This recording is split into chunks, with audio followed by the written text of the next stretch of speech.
Hello, everybody. Welcome. What are we here? Let me get out of that. My exact rank. Let me see if we have a lobby or not. We'll do a couple of your night games tonight. Hey, what's up, Aqua?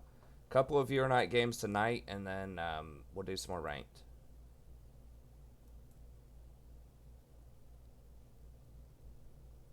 What's up, Fane?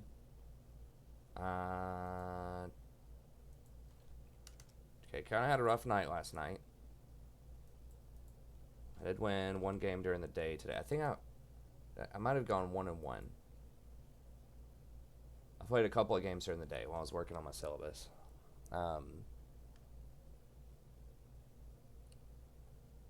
Thank you, thank you.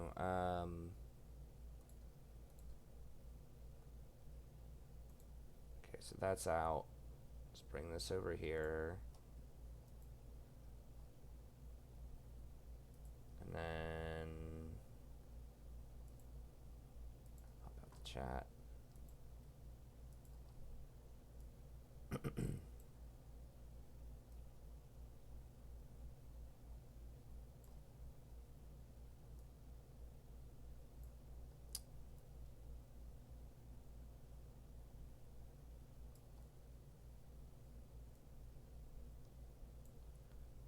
Alright, so I might just go ahead and play one. So sorry for running late.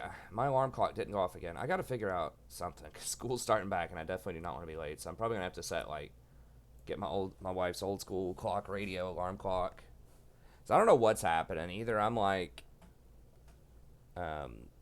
hitting it, turning it off, or something. I need to put the alarm clock, like, on the other side of the room or something.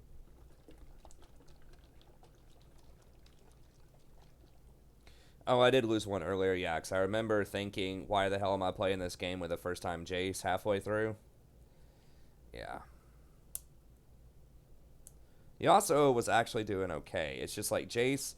Yasuo is like a coin flip. Sometimes they're godlike, sometimes they're just awful. But, like, Jace is like 90%. I don't even know, honestly, how Jace has higher than a 30% win rate. Because I never see that champion win games.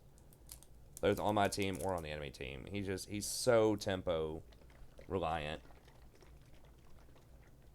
Like, he's got a good kit for the laning phase. It's just people just don't, like, use him well enough. And I don't know why he falls off so hard later, but he does. I guess it's because to do a lot of his real damage, he has to go into melee, and he's very squishy with no CC. That's probably has something to do with it. And once he has relatively low mobility, once he goes in, he's not getting back out, and he's not jumping around.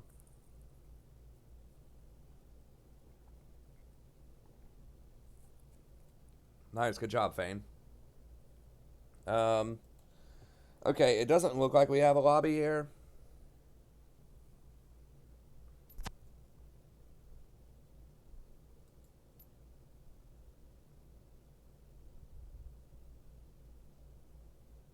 Damn, wasn't he just in promos or something? No, he did demotion defense, that's right.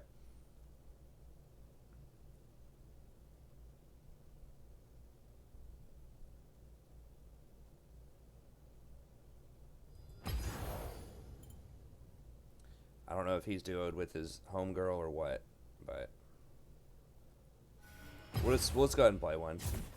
Now, if we do get some people on for viewers night that want to play, if we get a lobby, then I'm going to try out Shen support. Even if we don't get a viewers night game, I might I might try that out anyways in like a normal game. I mean, hell, if they pick a Leona or something, maybe I'll try it in ranked.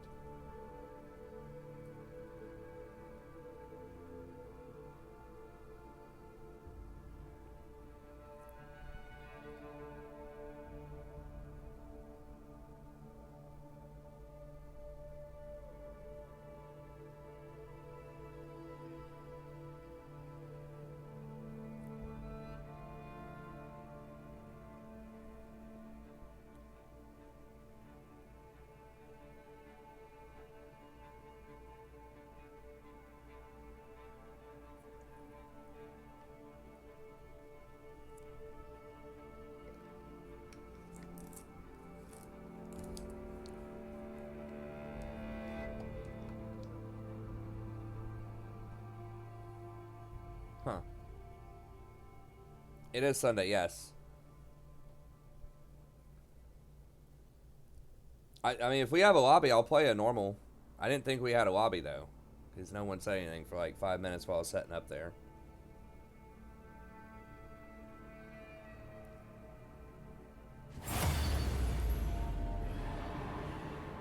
Yeah, I mean, if we get a lobby together of people that want to play, then obviously I'll play it.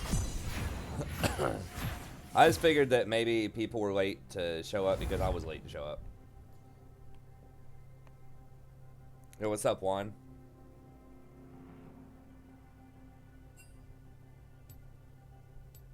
Huh. Oh, okay. The person's name. Okay, yes. Yep, it is Sunday. It is Viewers Night. We are using the new format where, you know, people that show up, when we get enough people, we'll give everybody one game. And then we're trying to mix in some more ranked into it. Just to try to increase the viewership on it.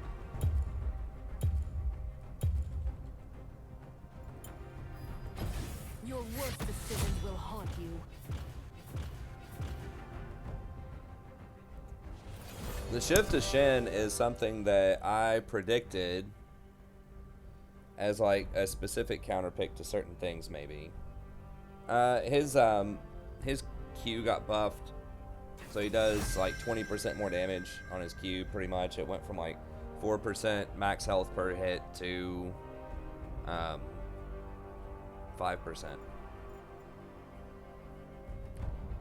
Ugh, Draven.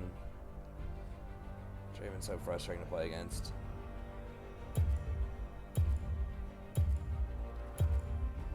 I mean, he could even use his stand aside to stop me from engaging, which is annoying. I really hope they don't pick a heavy magic damage. I guess I could try Lux again.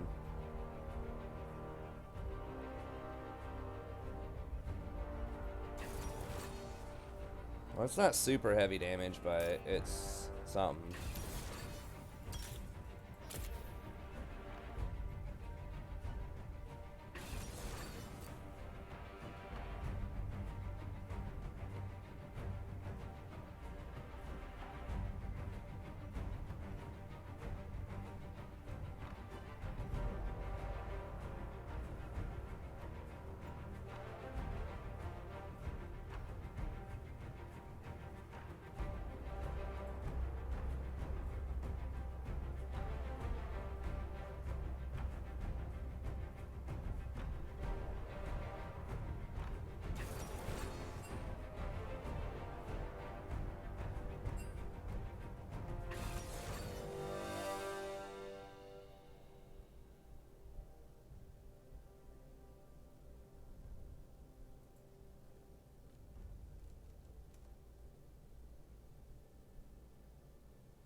Oh, I didn't scout it. Hopefully it's all good. We'll see. Sitting over here, I'm like debating with my syllabus. I've been debating this all day, whether I want to throw this 5th unit in there or not, or just keep it at 4. I think the 5th unit is really good. It's a pretty small unit. Students usually tend to do very well on it, and it boosts their grade, but with this curriculum, it's hard to do. It's like basically use your rhetorical skills to write a cover letter for a job that you might apply to in the future, or a scholarship, or like an application to grad school. They always ask you to write this like 1-page single spaced, like almost like mission statement. You know, why are you applying here? What are you gonna do? You know, that type of thing. And a lot of people don't really know like what to do with that. So it's like a perfect opportunity to talk about how to apply all of these things we've talked about all semester in terms of like persuasive writing to that, because it's such an important document. So I really like it, but I just feel like other teachers don't assign it, and I think it's just gonna scare students because it would be another like 4 pages at the very end of the semester.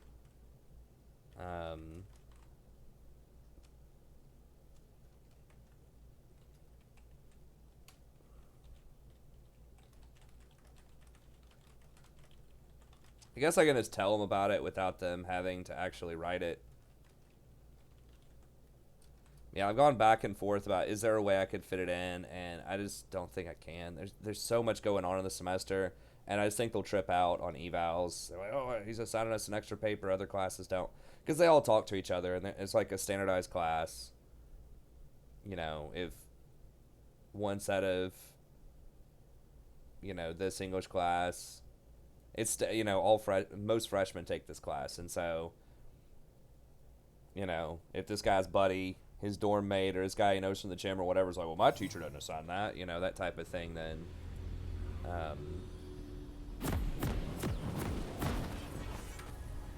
you can hear about it on your evals for sure. Anyways, okay. So I think I've decided I'm just going to drop it. I thought about doing it for extra credit too, but I just don't like Magic is in the heart. giving like explicit extra credit at the end. Because like, usually extra credit is only the rich like kids doing it, you know, rich academically. Kids, it's like the kids that already have an A. 30 seconds And so very few people do it, in my experience, extra credit type of stuff. Even revisions, like, you know, B students won't do revisions. It's only A students that are going to do the revisions. And so it really doesn't, like, it's nice to give the A student stuff. No. Why do people want to invade with, like, no...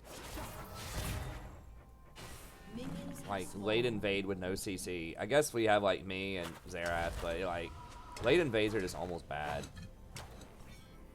I guess I'll get my shield back in a little bit. But, yeah, it's like, okay, so I could assign it as, you know, extra credit, but it's just going to be the A students doing it. And I could just tell them about it, and they might do it at some point, so... I don't know. I'm just going to not assign it to everybody.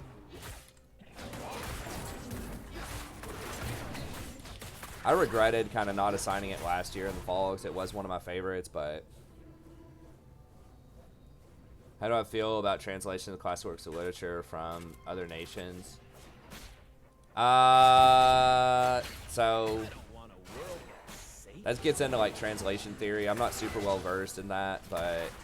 As far as like how I feel, I think, yeah, it makes it more accessible to people that can't speak it in the original language. I mean, really, like, anytime something is being retold, it's a translation, whether it's switching languages or not.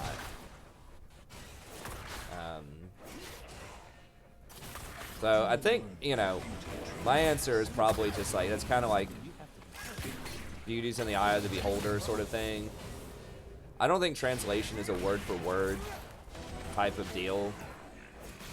I think that, like, even really good translators are going to, you know, have to try to capture the spirit of something, but then also explain it in such a way that, like, people not as familiar with the culture can get it. So it's a question of, like, purity versus accessibility, like allowing more people to have access to it. And I would probably go err on the side of accessibility.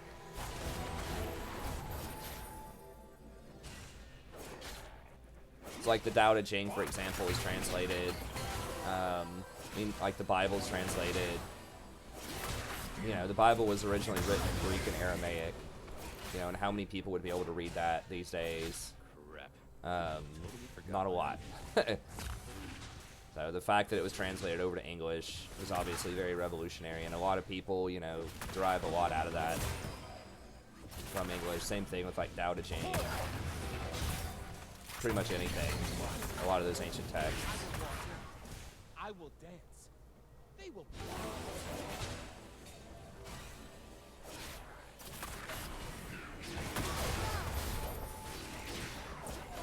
I should say New Testament. Hebrew Bible is obviously written in Hebrew. Old Testament.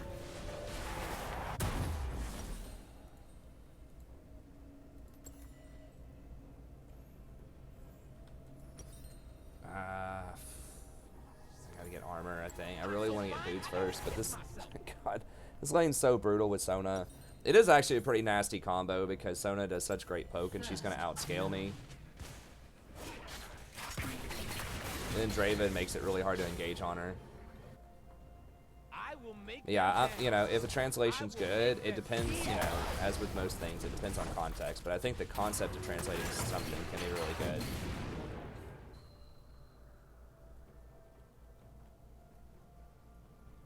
Journey to the West? What do you mean, like, you don't live in Europe or United States? Or do you mean, like, Canada? I don't know what all is considered the West. It's kind of like the East, you know? What is...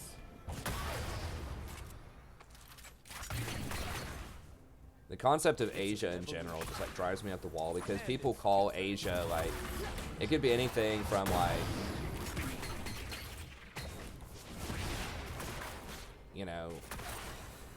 Saudi Arabia to Russia to India to China, and it's like those are all very different places, but they're in like the continent of Asia.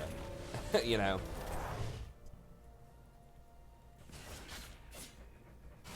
Whenever somebody says something's Asian, usually, you know, they're talking about like Chinese, Japanese, or Korean, but it could be any of those places. In theory.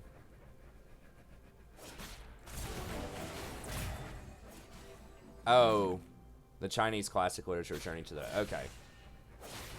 Yeah, I'm not familiar with that one. I did take a comparative rhetoric class that was talking about Chinese rhetoric. It was pretty fascinating. Just how different cultures write different arguments. If I'm not mistaken, people can correct me if I'm wrong here, but I think I'm remembering that there was no, like, to be verb in China. Like, nothing just is. Like, this is this or this is that. It's all about the relationship of one thing to something else.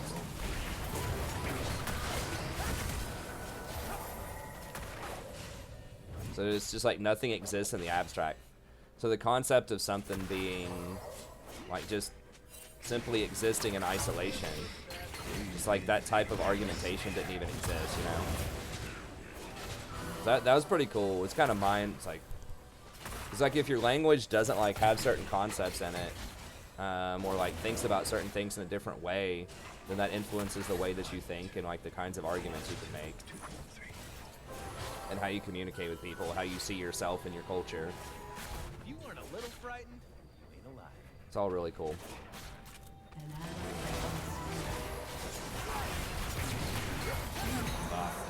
Blown up. I thought we'd be able to kill her. We just don't have the damage.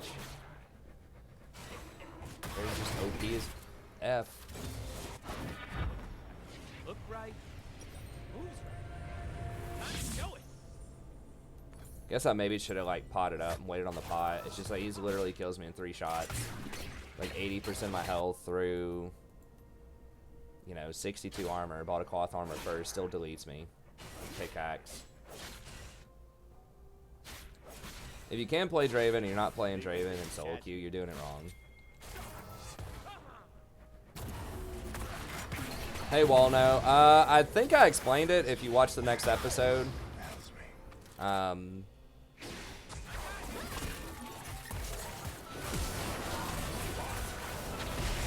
Holy shit, he turned. Okay. I can't remember. I think it was like the sound or something.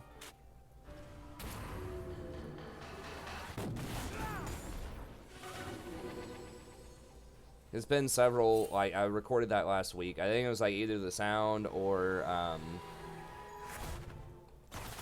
maybe I ran out of space or something.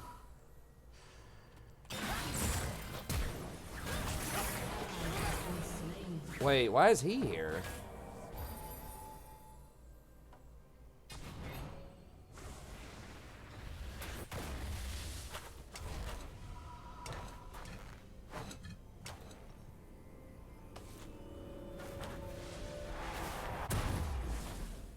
Okay, well, I might be misremembering that. I'd have to go back and like look at my notes from that class, but There was something like that where they didn't, like, they either didn't have or they didn't often use a certain, like, major rhetorical feature of Western argumentation.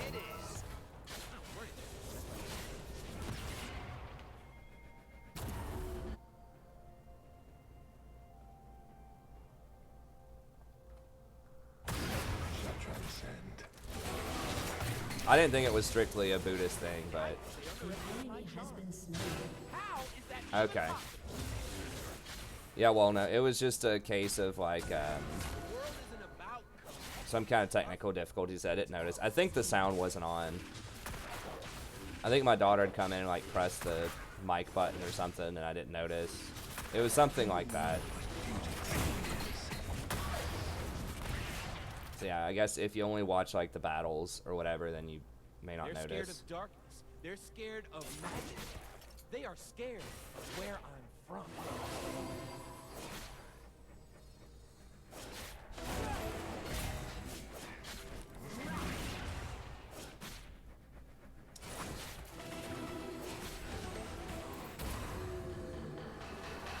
I mean, Buddhism does have a really long story within China. I would consider China like a huge fundamental part of, or Buddhism a fundamental part of Chinese history, but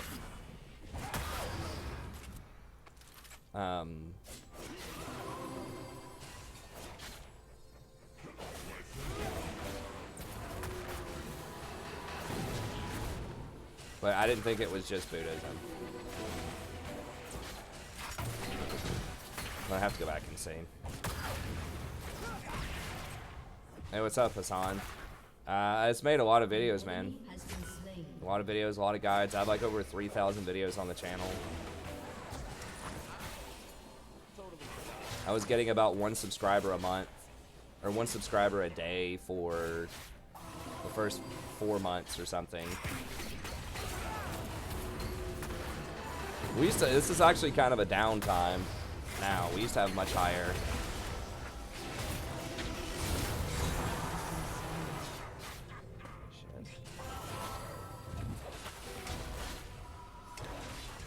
Like earlier this year, and for a lot, well, earlier this year, I'd probably say from like March through June or so, we were getting about 150 to 200 viewers on average. And then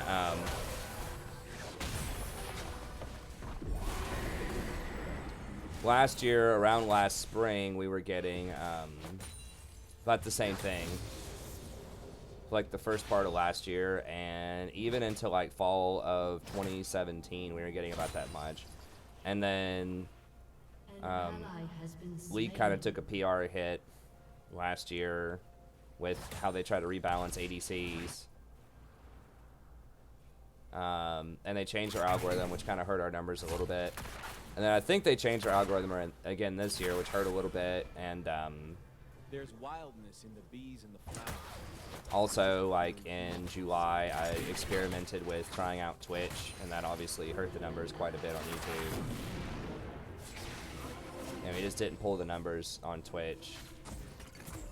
Twitch just is far inferior to YouTube, unless you're like a superstar on Twitch. Our kind will see the And so we're kind of recovering from that.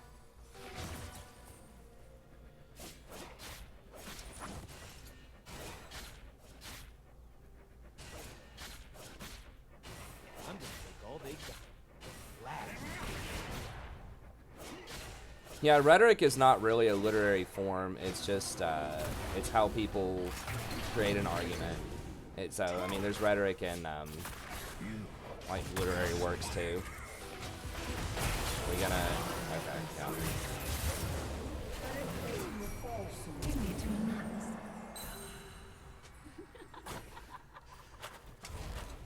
I mean, when Sona, like, goes offsides that far to, like, clear a ward in your tri-bush, you know somebody's there, right? Like, there's no way Sona's trying to do that by herself. So I guess I should have pinged him back there. That's right. An enemy has been slain. Hey, what's up, Hassan?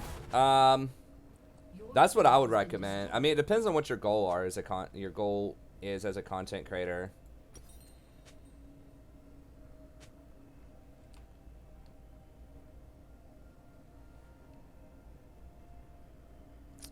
I guess I gotta get Mobies here. Like, they have a pretty good split of damage. Some AD, some AP.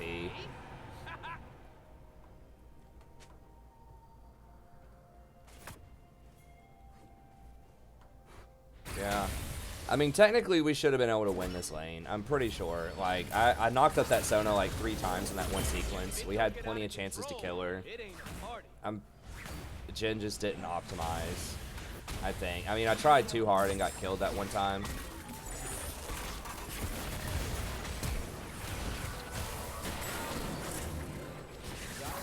But we can still maybe win. So, I mean, I screwed up the lane too, so I'm for sure.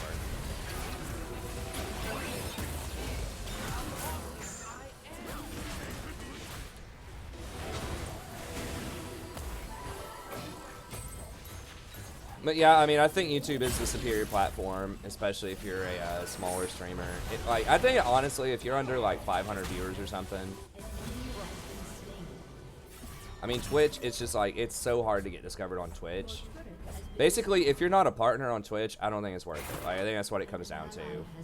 Is they don't split any ad revenue with you. They don't really promote your stuff.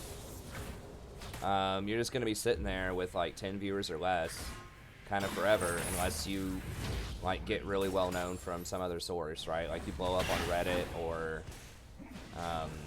you're like a really high level player, you're a challenger or something, and people see you in a lot of other games. Okay, thanks, Lev. Alright, we'll do that after this game. Hey, Spring Jack. I think you can change your name on Twitch, although I'm not 100% about it.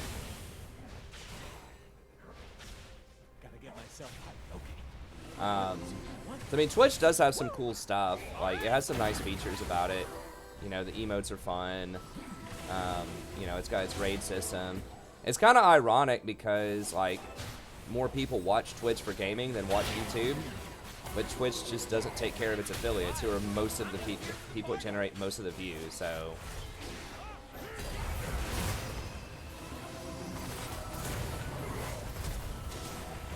Too slow on that stun, Sarah. You got him anyways, though. That's what I think anyways. I think YouTube takes care of its smaller content creators way better. Although, you know, I get punked a lot because of the algorithm, but at least they give me... I kind of choose to do that, though. I choose not to do the clickbait videos. And, you know, they still split out ad revenue with me, which is nice.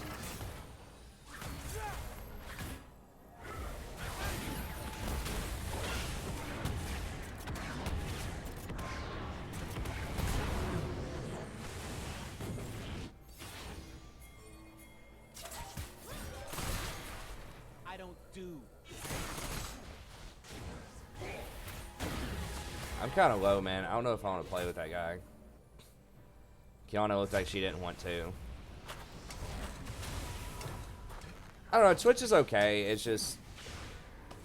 I think it's easier to grow on YouTube, but you also have to create other stuff. I mean, that's... Like, no one's just going to...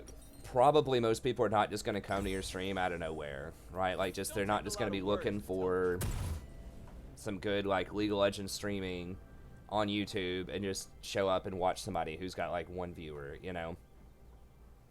You got to create other stuff. So like with me, I started doing a lot of like tier lists and guides. Like my one-trick guide was really popular on the channel, and there's been a couple other videos that are kind of popular, at least by my standards. And then people, you know, they'll subscribe to you because they like your guides or whatever other content that you do. Funny league videos or montages or whatever you want to do. They like that stuff. They'll subscribe, and then they, you know, they might notice that you stream, and then they'll come like check out your stream. But I mean, it's really hard to get a big following streaming unless you have something else going on.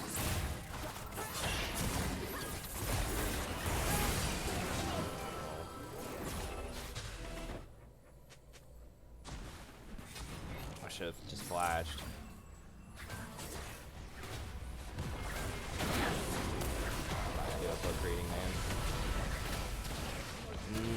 I don't disclose numbers.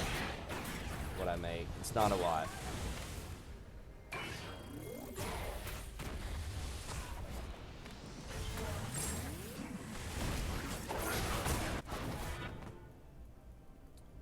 far less than minimum wage. American minimum wage. Especially on a per hour basis. An ally has been slain. An enemy has been slain.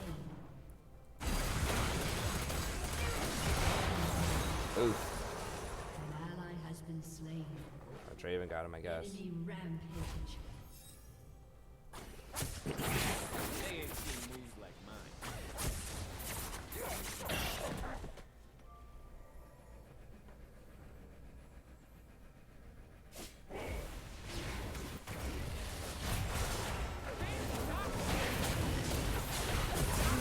What the fuck? How?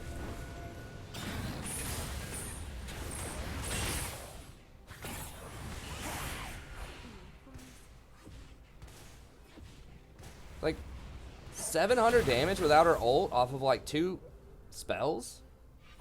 It was literally I knocked her up and she got 2 spells on me.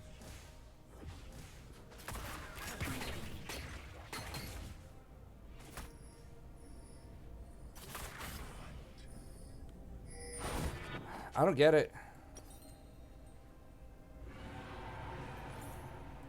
I am definitely more confident in dangerous situations.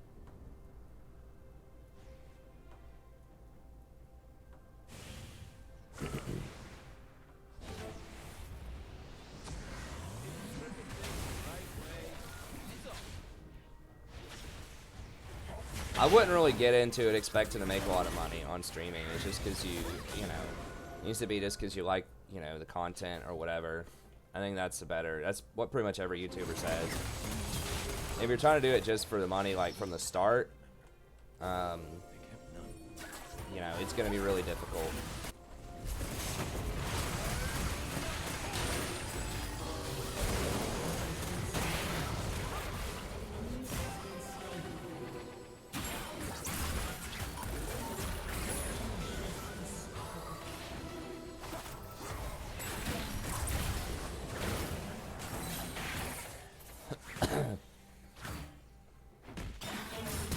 Why does he move so fast?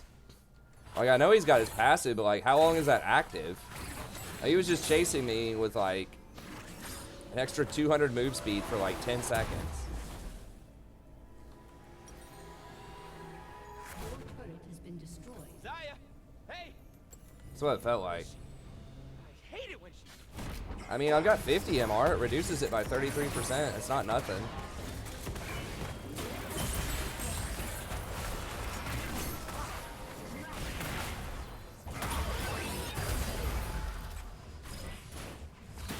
If Garen would have just silenced him, that would have been lovely.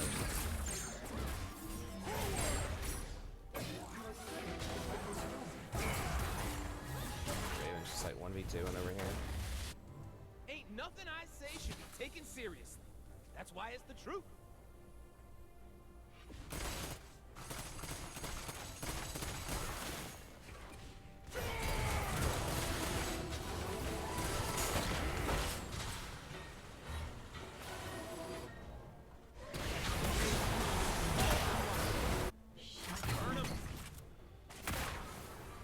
Enemy rampage.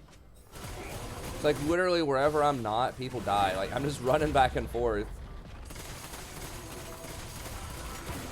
Like, literally every person is being outperformed by every person on the enemy team.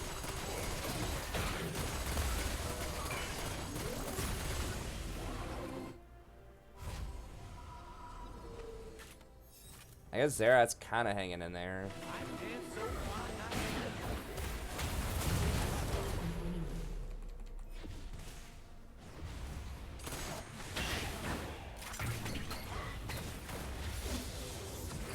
Oh, I hate having to have a plan.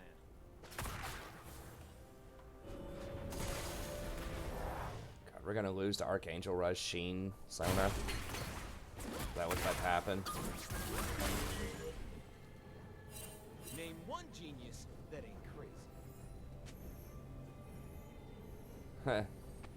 I mean, I think the game is balanced. I mean, they're just really far ahead of us. I mean, the game can just seem really unbalanced right now because they have very strongly promoted, like, 1v9 champions.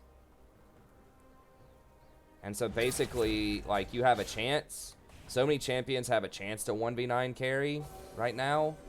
But when one of them does it, it feels really unbalanced. But it's like they all have a chance to do it, but they all snowball so hard that once they start doing it, then other people can't catch up. So the balance... Seriously? How the hell did she get there? I thought she was just behind me. I guess she had a ward there or something.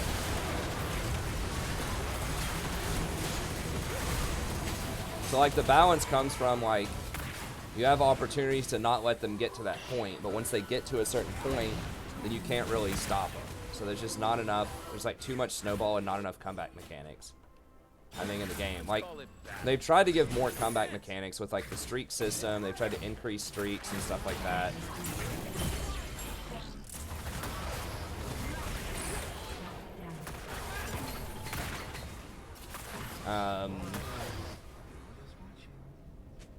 But yeah, assassins are just so far out of whack, and a big part of that is you can't really play tanks in most roles right now. Other than, like, support, but, like, support tanks in solo queue are really weak because of, like, they have to be weak because of their pro presence.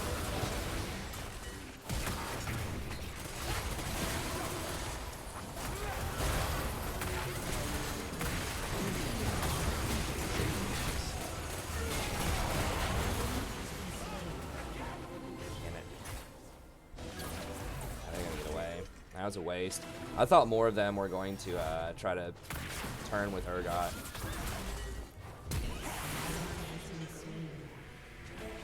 The comeback in the game is insane, not in my experience.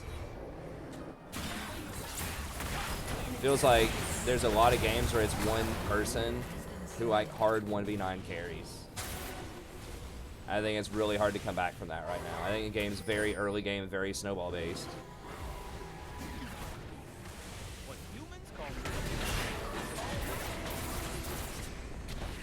Now, part of that is because people aren't playing champions that play well from behind. So that's definitely part of it. It's not that, like, the comeback mechanics aren't there. A lot of it's that just tanks are missing. Like, those are the champions when you're behind that are still useful. Like, they still have CC and stuff like that. So, you know, in days of old, you know, you could play Ornn or something like that, right? And, or like Malachi top. And if you started off like 0-4, if you got auto-filled top, you could just play a tank. If you went 0-4, you could still have, like, really good contributions to team fights. But now, tanks are terrible top lane because of Conqueror. And so you have to play these, like, split push 1v9 champions like Yasuo, Riven, you know, Jax, all that kind of stuff. And if you fall behind, you don't really offer anything to your team. I mean, I don't think assassins are fun either, but, you know, the consensus is, I guess, I mean, Riot has a lot of data on this stuff. The consensus seems to be that people really like playing these high mobility assassins with, like, 1v9 potential, you know?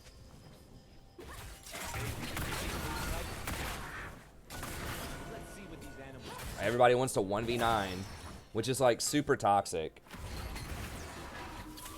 People don't like it when they feel like they can't, like, hard carry a game, solo carry, you know?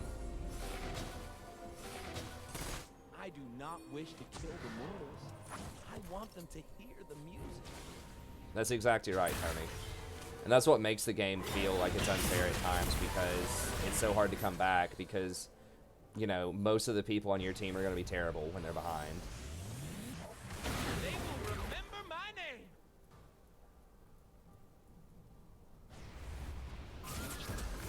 I mean, that's true, but, like, at the same time, some of these champions don't have a choice. Like,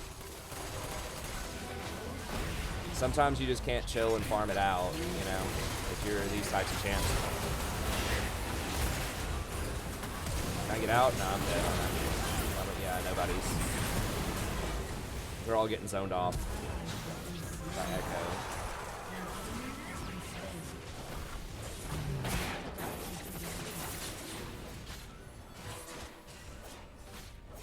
I mean, part of it's a mentality, like, the give up at 0, but I mean, part of it's, like, it's real. Like, it's the structure of the game right now. is like there are certain champions where if you fall behind early, it's very difficult to come back.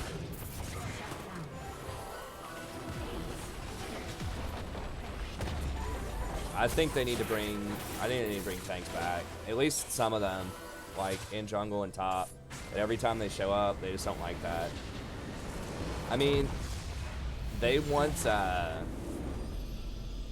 there to be, well, they've tried to fix it by, they're like, okay, we won't give you tanks, but let's give you these like shutdown mechanics where if you shut down the person who has a lot of kills or a lot of gold, then you can get more gold and like snowballing it back into the game. Like that's what they've tried to do.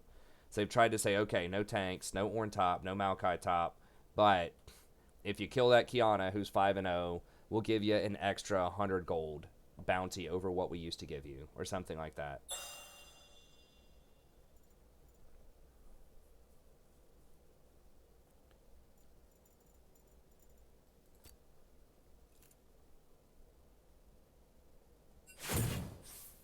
I mean, sort of what Verbal's talking about. Like, we could have played bottom better. That's all. That's like another problem that's like compounding it. Is like, if you play like right now in bot lane, if you just play really heavy pressure, and you just pick like a dominating lane. Like part of it are these tower plates too, like create even more snowball and like scuttle and dragon being worth so much early on.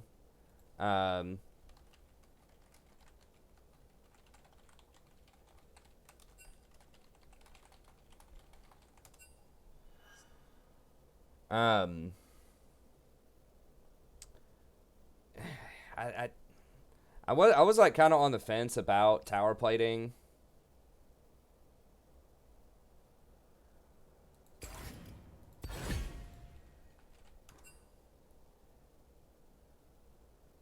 Oh, we got Roach in here, nice. I was on the fence about tower plating, and I thought like it was kind of cool, but I think it's actually like it's pretty. I don't know. I think it's a little too snowbally, and the dragons and like the scuttle still being so strong.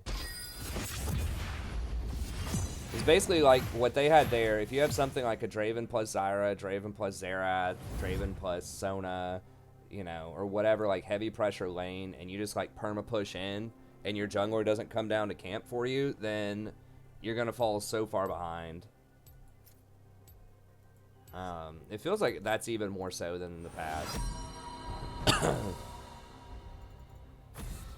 So, I don't know. I think I just need tanks back. But, like, a big part of it, too, is, like, for esports purposes, you know, like, viewing, worlds watching, and stuff like that. They just really don't want tanks there because it's just not as much fun to watch. I think it's a big part of it. You know, as I said yesterday when I was talking about this, or a similar topic,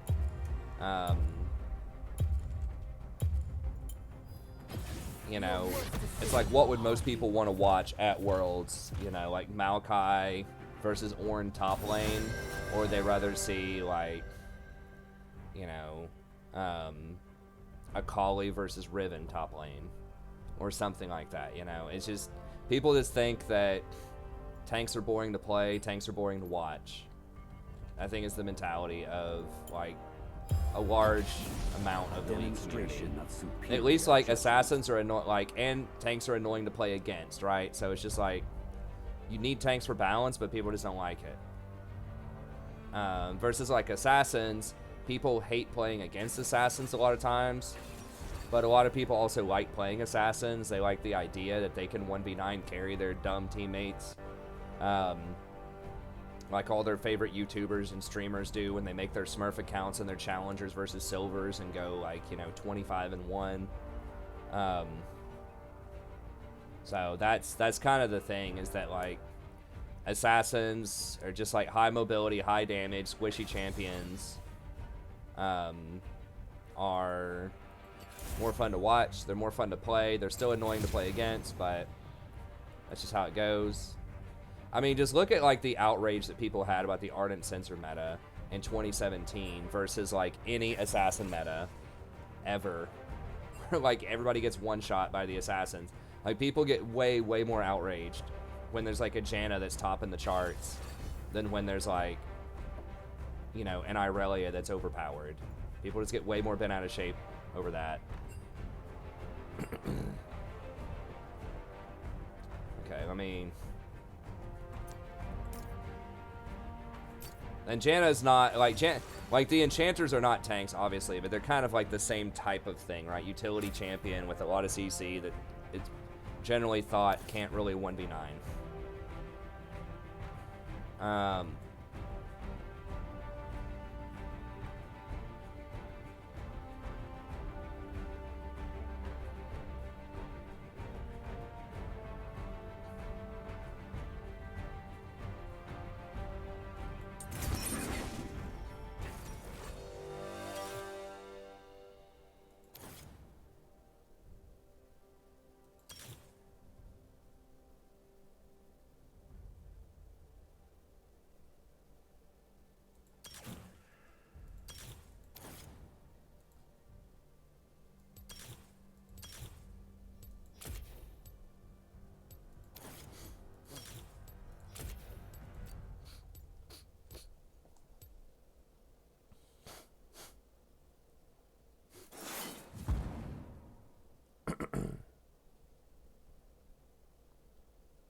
Well, I mean, Janna and Jinx are okay in the laning phase, but it's because they add stability to, like, other... Because they do have that level of inevitability. I mean, it is kind of a paradox. They're played less, so usually they're... I feel like people that get autofill don't play it as much.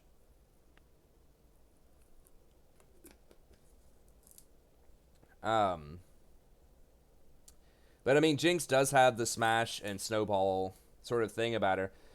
She doesn't have as much like raw, like, you know, level 2, level 3 all-in potential as some of the other champs. But if you do have something like a Pyke on your team or a Leona or something else aggressive, and she does get ahead and she does start snowballing, she does snowball harder than almost any of the other 80 carries out there.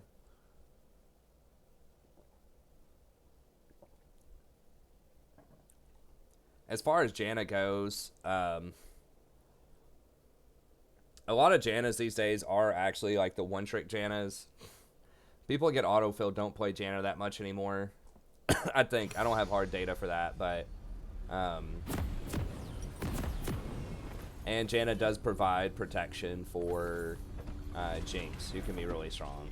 I personally don't like Janna as much right now as some of the like more hard engaged champs, but...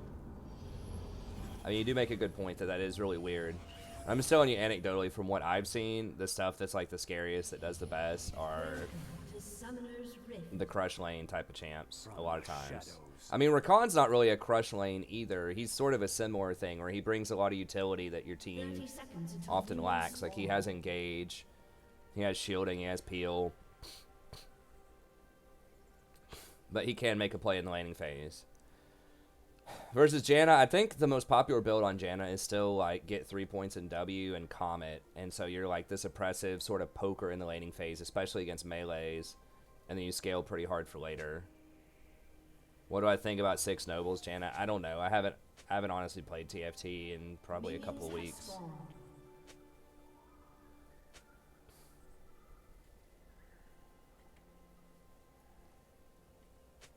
So I'm trying the more like aggressive build here with the Hail of Blades and the double cooldown on the ult. It's possible you should still go like Aftershock.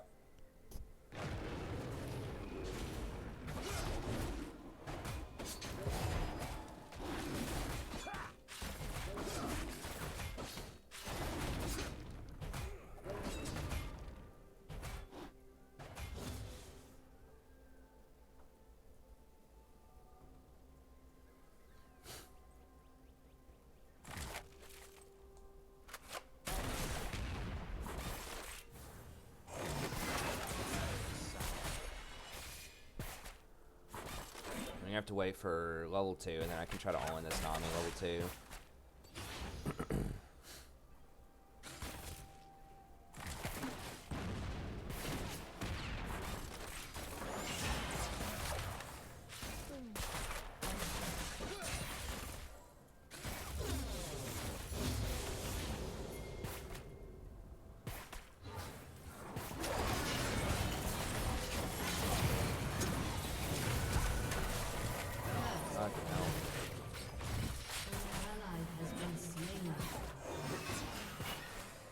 I should have brought my Q over faster.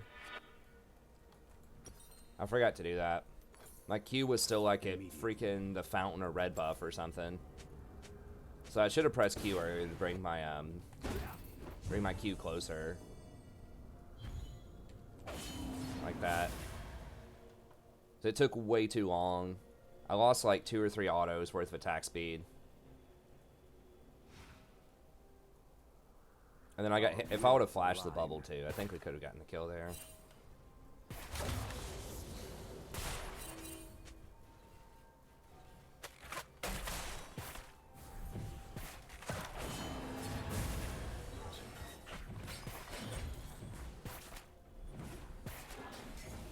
Guess I didn't, at least I didn't use my flash, so now I should be able to flash on the Nami and get the kill. I don't have Ignite this time, but...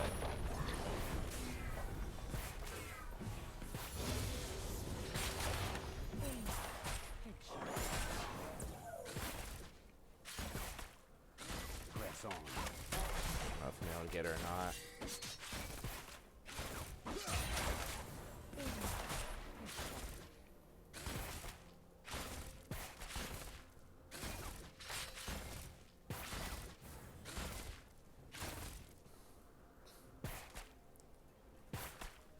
Why is there a purple shadow linking based it? It's his spirit sword. It empowers a lot of his abilities. An ally has been slain. I flashed over it. Oh my god. She actually walked towards me instead of away from me.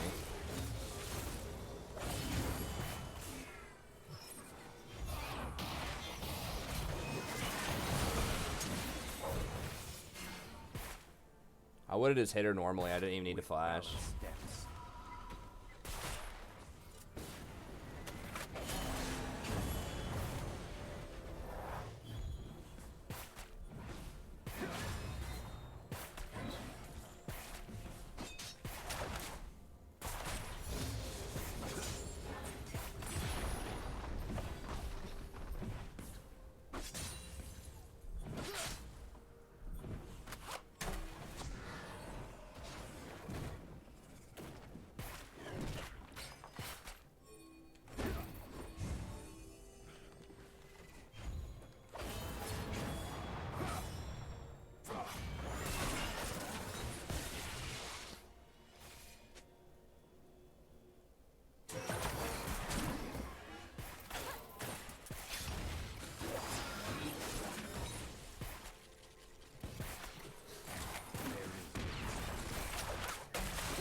Well, the angle matters, like where the sword comes in, if it hits somebody, you get extra stuff, so you need to see like where the angle is.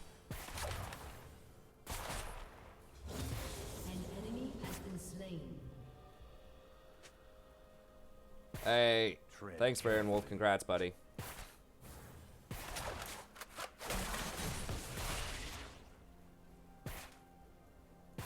Are you kidding, Lev? Aren't you always critiquing people for giving up too early? Shadows.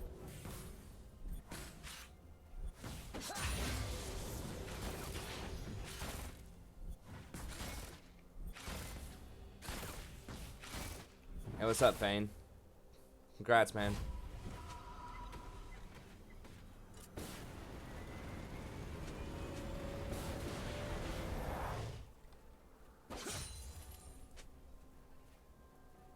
Yeah. Okay. Well, we'll remember that. Don't worry about it. An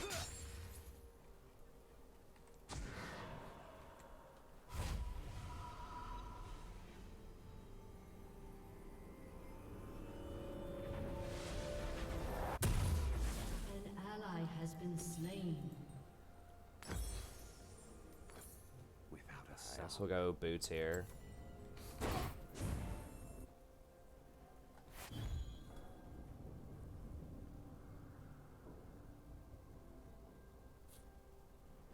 What are my thoughts on the? I don't know what face check. Which face check thing? Our wills align.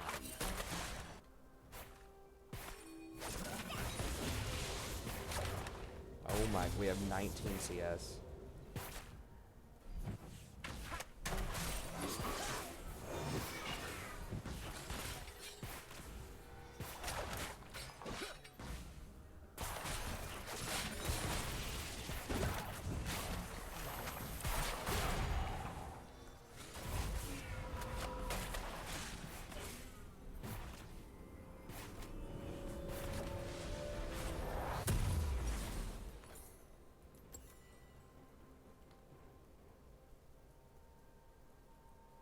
Yes, I don't know. I don't. You have to tell me what the face check thing is you're talking about.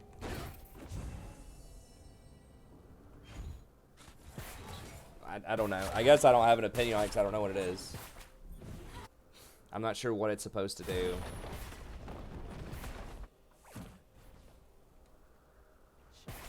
Immediate. I mean, I don't really use third-party apps. I use a third-party site, but An ally has been slain. I don't think it does. No, I just pressed it. But it's like basic attacks, so. With balanced steps. I really don't like how this thing, like, there's no leash on it. I wish it would come back to you after, like, 1,000 range or something. But, like, it literally stays there, so you have to press your Q and use a cooldown in order to get it close to you, which is pretty annoying.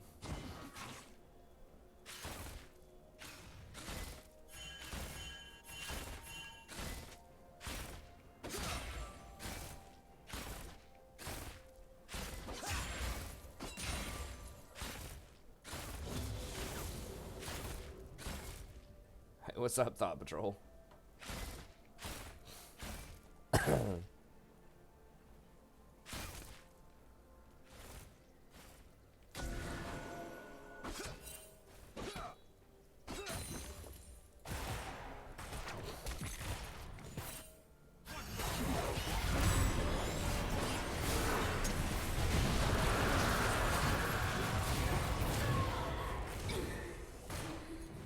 You have slain an enemy.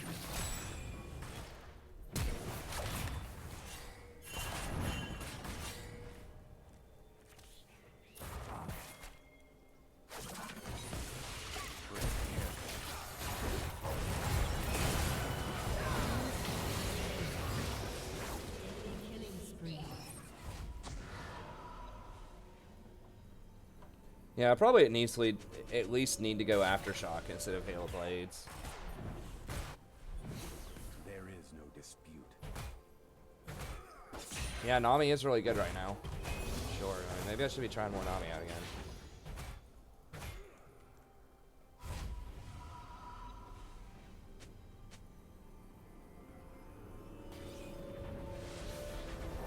I'm not really sure. An enemy has been Oh, they're all AD. Without a sound.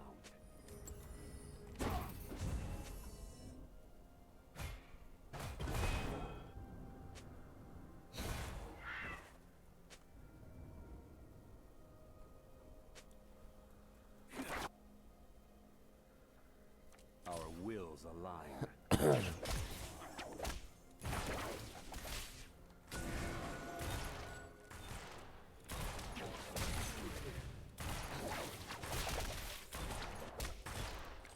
Know if we can kill him.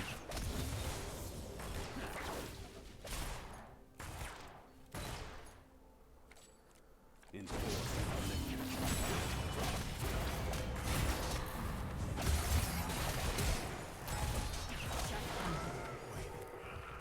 ally has been slain.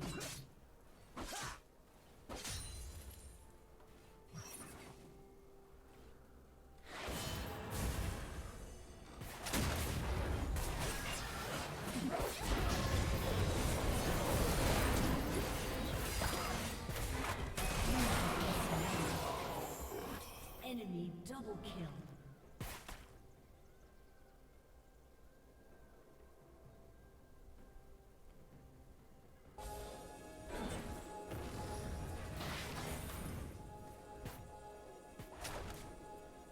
You know what's up, Rembrandt?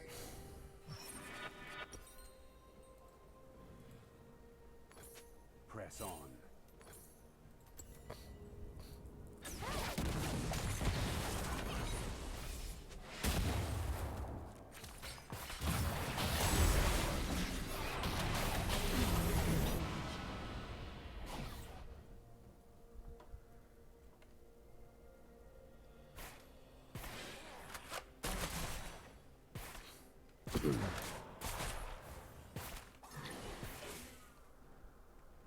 the shadows.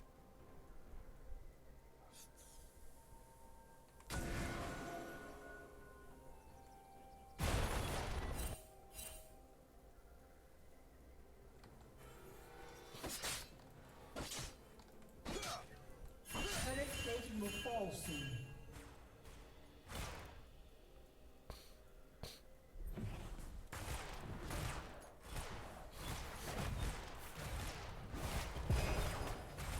Your turret has been destroyed. Immediate.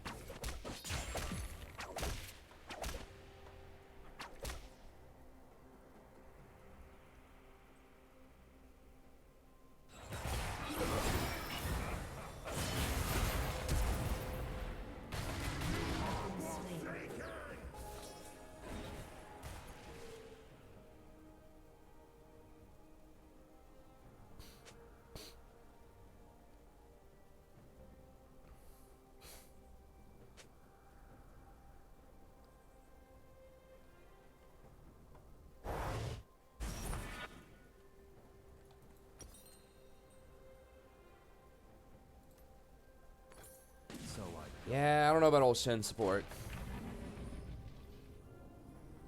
His ult still takes forever, even with like the cooldowns. I guess maybe if you're making more plays with it, like if we were getting more kills and assists, it might be better. Hey, Stalwart. This is the first one. Possibly the only one. No, I did try Halo Blaze instead of Aftershock.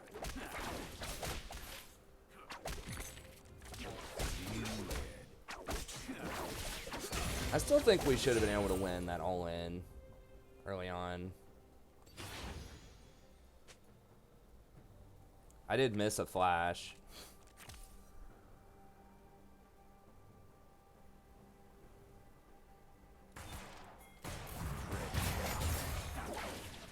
Ooh, I guess his gold card faded right before. Down. Enemy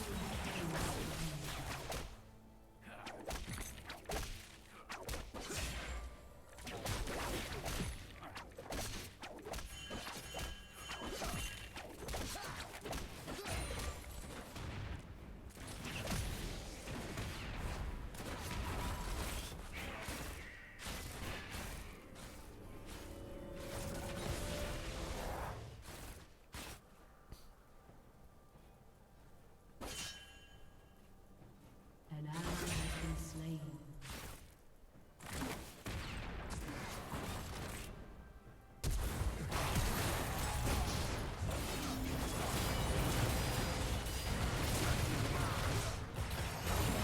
Alright. Alright.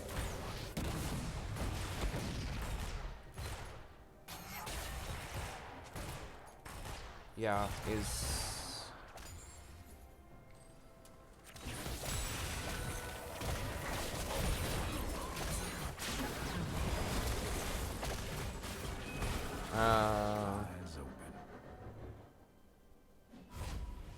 Yo, what's up, Rembrandt? What's up, Lotus?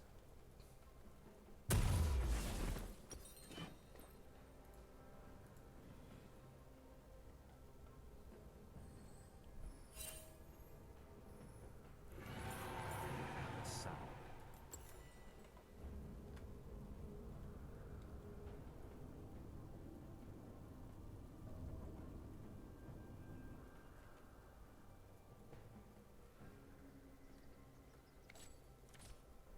Our wills align.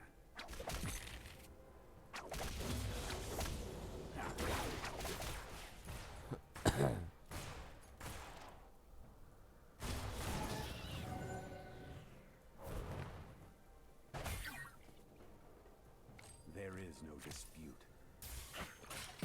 Walk up and stop him.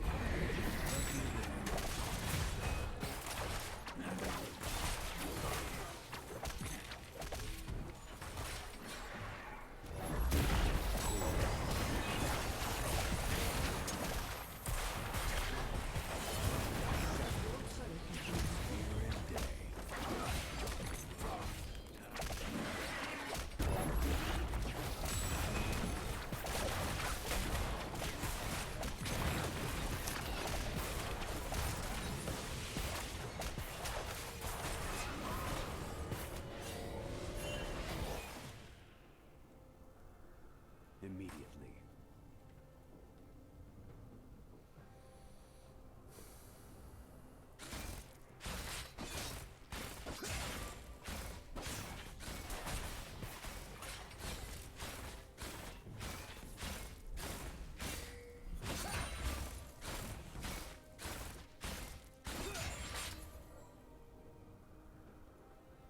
Yeah, Morgana's really anti-fun. 3-second bind and a black shield where your CC just doesn't work.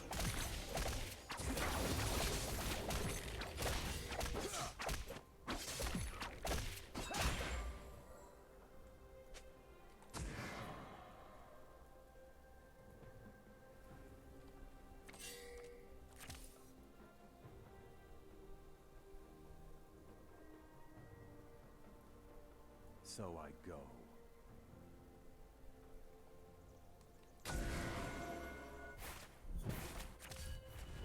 Your turret has been destroyed.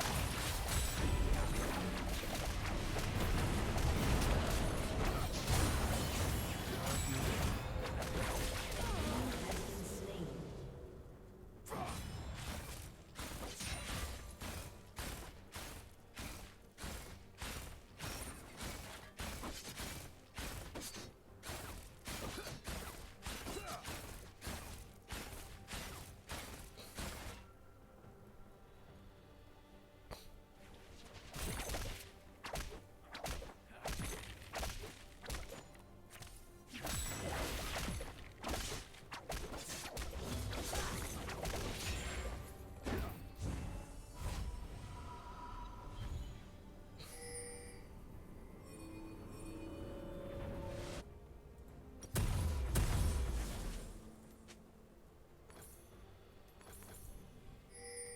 With balanced steps.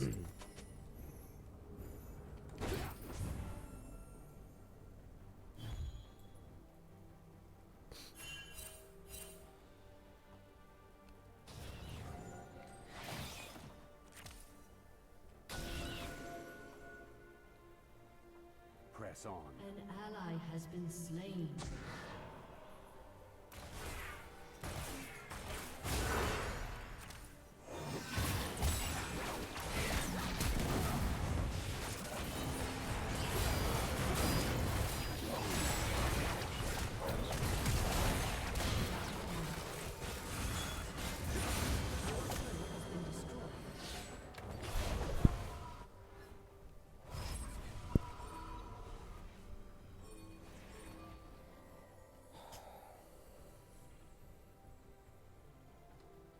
Tread carefully.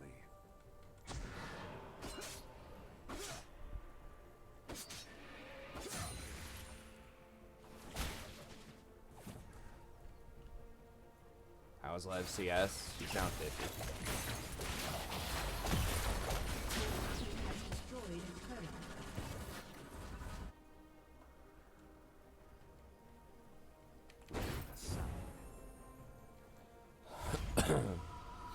Alright, now I'm starting to get enough CDR. Then I'm starting to be able to make some more, get some more ults. So maybe we can come back in if I just do like the global plays with TF or something.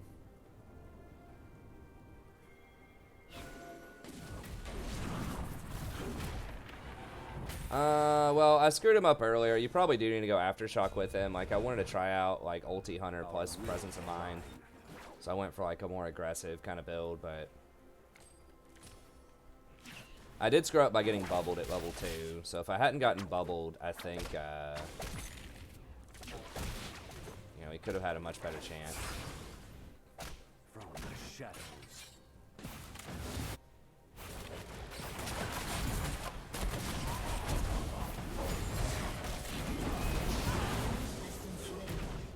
They might be on. They're probably on drugs.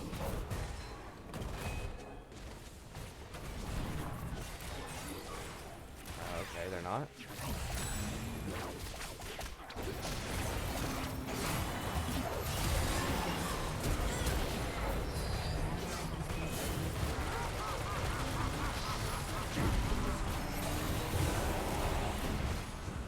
Ally has been slain.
Yeah, the Spirit Blade is freaking dumb, man. It's so annoying because it takes so long for the blade to get over there unless you keep it right on top of you.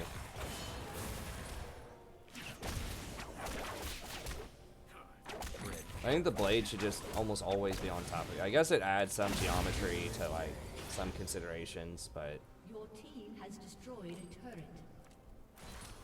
I still think it should just automatically link over to you if it's more than, like, 1,000 range or something. I guess, like, later in the game, it's only, like, on a 4-second cooldown, so I guess it's not that big of a deal to bring it over to you, but...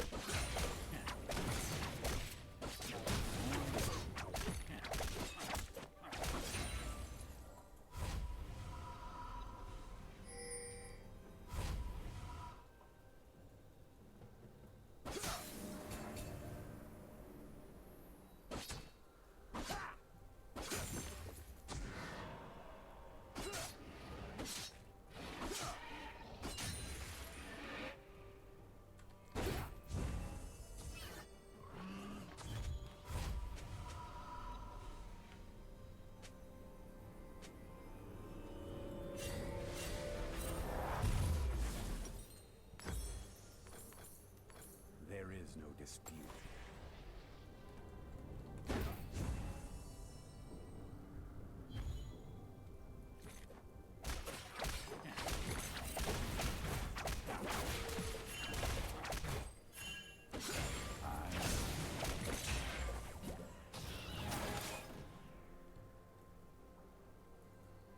Four traps in that bush, okay.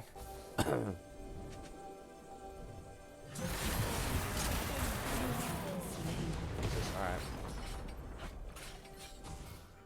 I thought they'd all be in that bush.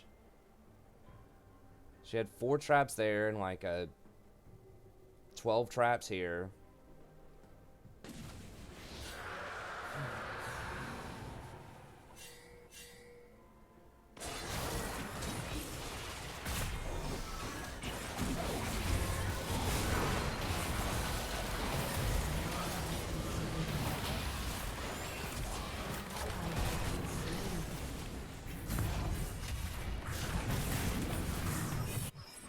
Our wills align.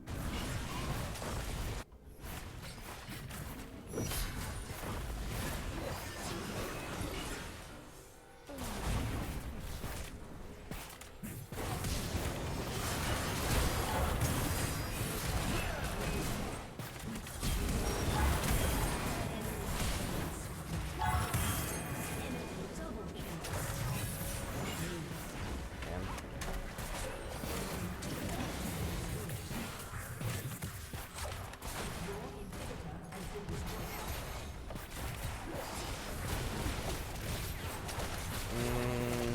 I don't know if it was just the macro.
Well, I mean, we got obliterated that game.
So I'm reading some stuff over here.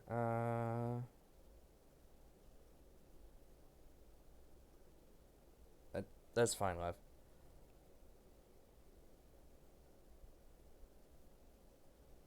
Yeah, I was running around making some decent plays with Twisted Fate for a little bit there.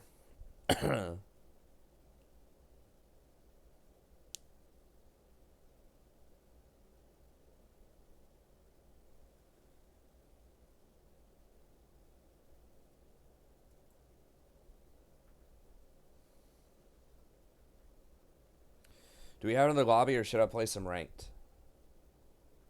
I'm like skimming over the syllabus on the side while I'm reading the chat.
Okay, let's go ahead and play some ranked then. If we get like 3 people, we'll play another one.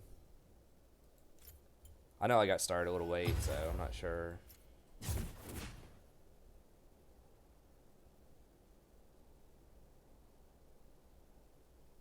Okay, we'll keep we'll keep Maul in mind. I'll play a ranked one here, and then if we get a couple more people, then we'll play it. And if Maul's still around, I mean, we can just play one for Maul anyways, I guess. That's gonna be kind of awkward with the system if we only have like 1 person or something that hasn't played yet. Maybe 2. We'll play one more ranked here and see, and then we can maybe get people in for another game.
See, introduce, and then 3 weeks. That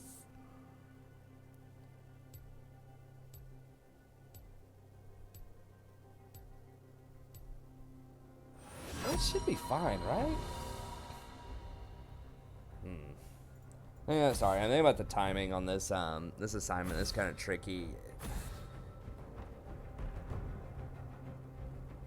I think we can make it work though. In 3 weeks.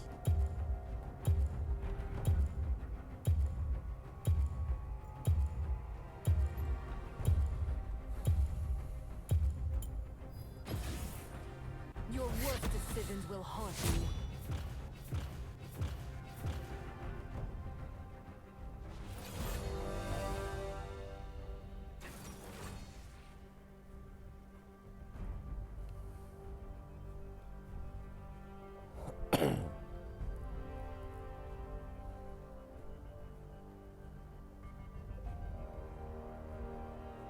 Beast of Media, 2 Beasts of Media.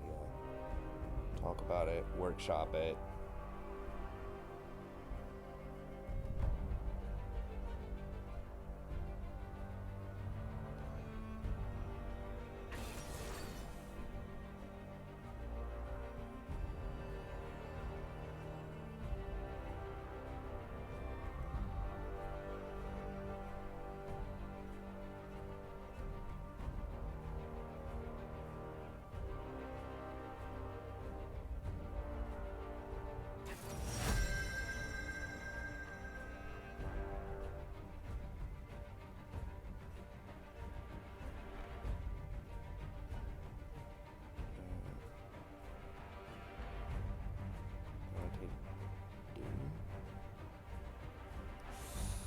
Timing's gonna be a little rough. Let me do it. Okay, let's do record. Let's dance. Yeah, I played some Tetris. It was pretty fun. I never owned it, but I did play it some. I played the hell out of like what I played the most NES. Probably like Mario 3 was played the game a lot. What else on Nintendo NES? Ninja Turtles 2 was really good. I can't remember what else from NES that I played a lot. Played like some Double Dragons. Like the Double Dragon series was pretty fun.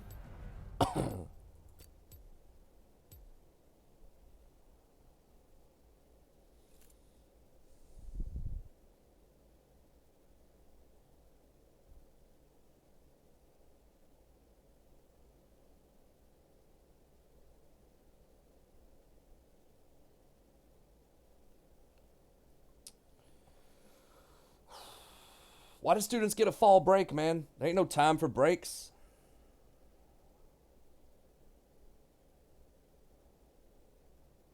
You tell them, look, y'all, no breaks on my watch. Okay, so that would be...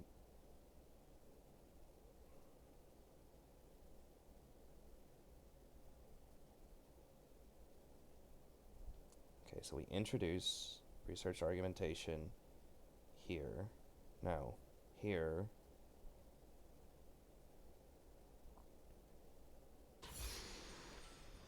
And more there. So then they have like 2 weeks.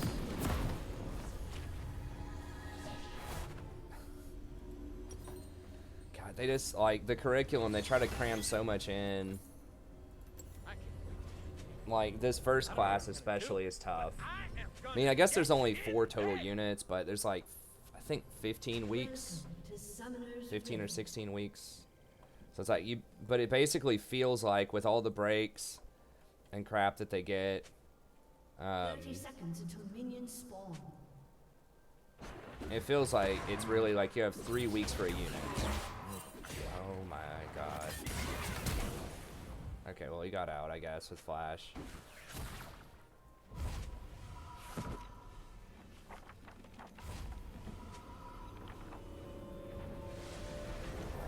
I think they underestimate my charm. How is that even possible? Minions have spawned.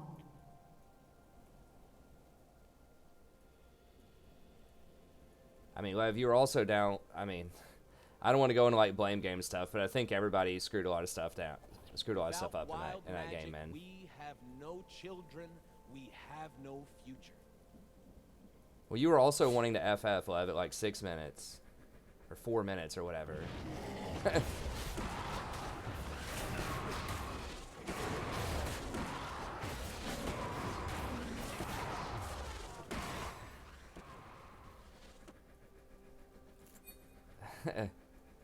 It's fine. Let's just drop it. They want us in cages.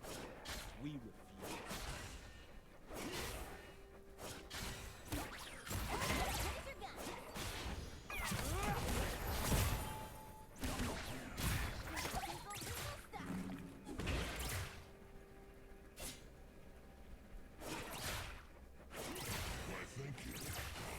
no finger pointing happening. You were just saying Lev and TSP were making a bunch of decisions that they should have known better about. That surprised me. Like, how does that not sound like finger pointing? I mean, I don't know. I'm down to just drop it though. Let's just drop it. It's fine.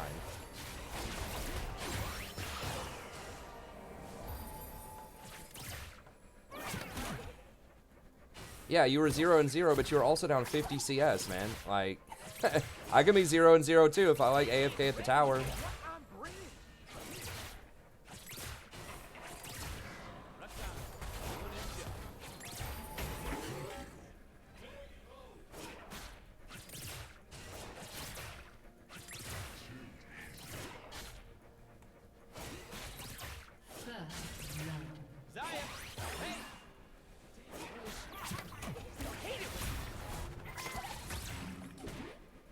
But let's just drop it. It's fine.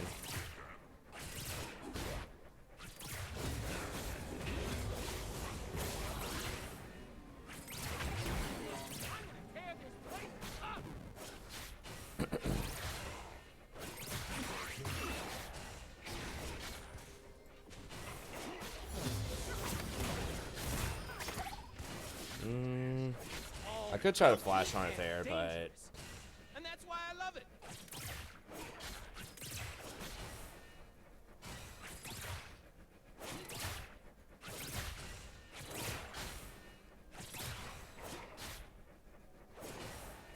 I feel like my allies aren't recognizing how amazing my cloak is. I mean, serious.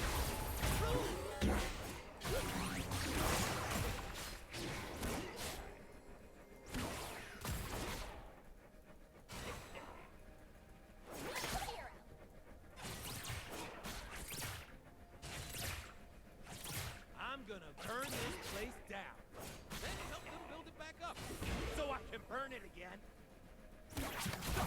get hooked here, maybe.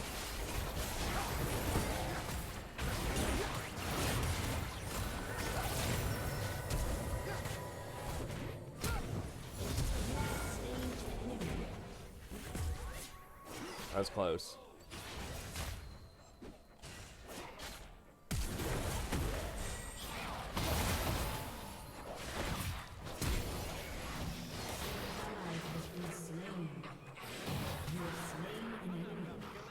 But I'll put in the work.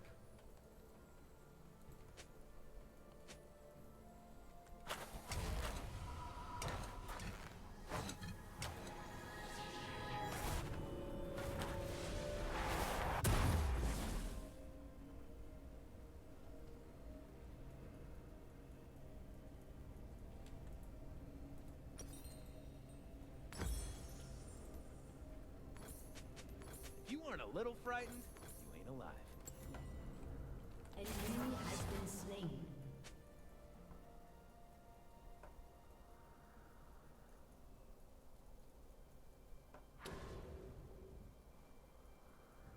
Think about the syllabus. Okay, I think I can do it. I'm gonna have to review my notes, but I think I can keep it the way that it is. It's like 3 weeks per unit. Feels really fast because it's like you introduce a unit. I guess you get a little bit more. Like I introduce a unit on a Thursday when another unit's final draft is due. You introduce the unit, then you have 1 week to talk about it and work on it, and then like the following week you have a rough draft due.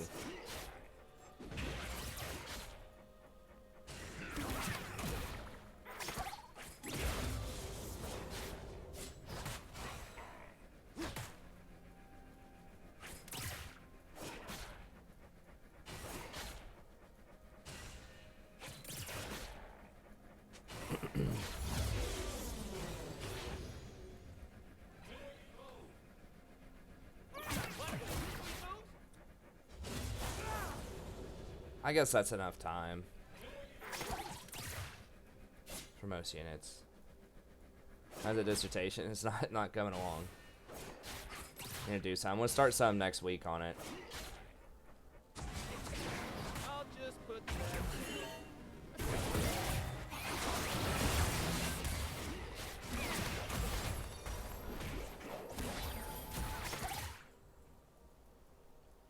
An ally has been slain.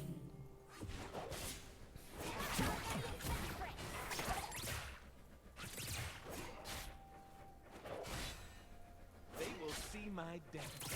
Then you will know magic's joy. Its fury.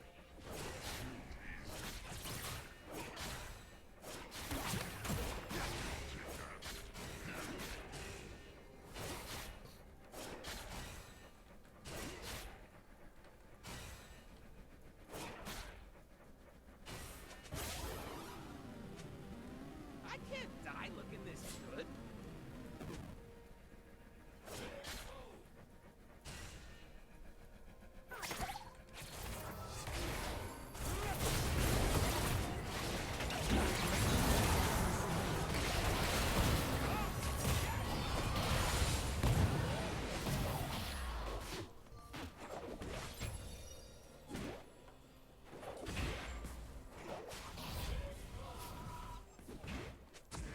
Let's see what these animals can do.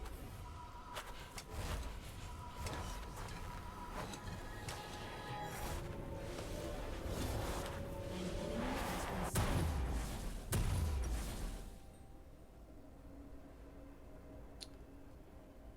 They do have quite a bit of armor. Or,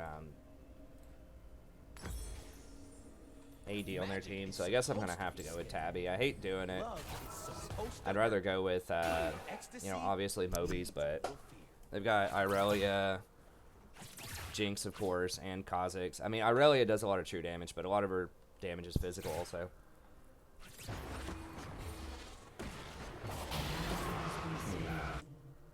They will remember my name. An enemy has been slain.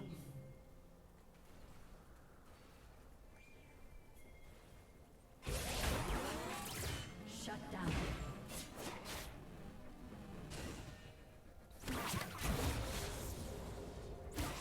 Woo! I am so into this. What is this? An enemy has Jinx been is freaking slain. range, man.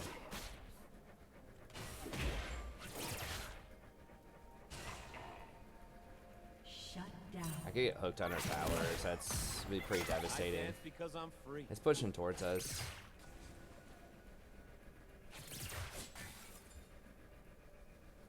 Pretty sure Irelia, they've changed her so many times. I'm pretty sure her passive, once you get it stacked up, you still do a lot of true damage. I don't want a world that's safe.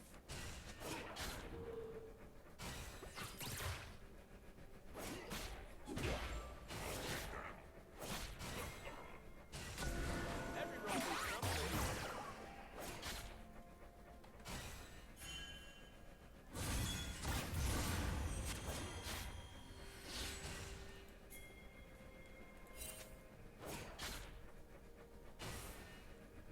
Long ago,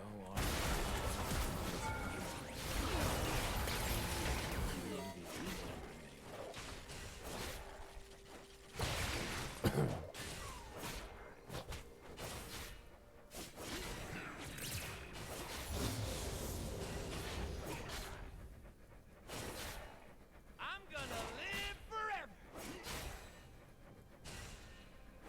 Does she not do true damage anymore? I'll have to look at her kit. I'm almost positive that she still does some kind of true damage.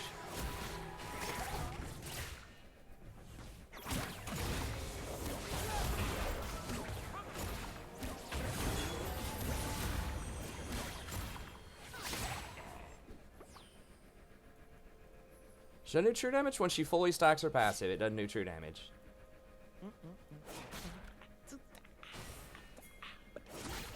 Okay, I mean, maybe I'm wrong about that.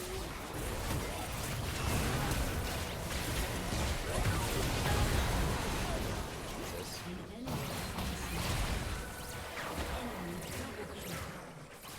Should have flashed the hook.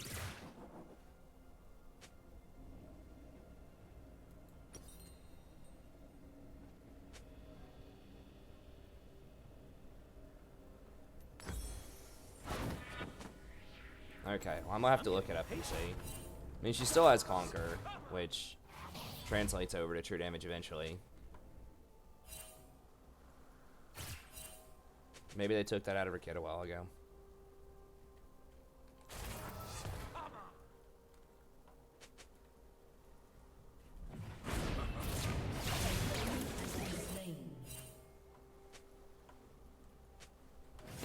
This looks like another dangerous situation.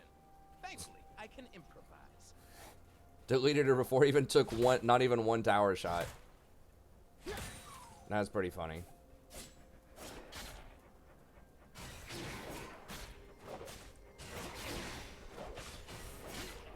Oh my god. Wait, how is Kha'Zix 7-1? What the hell's going on this game?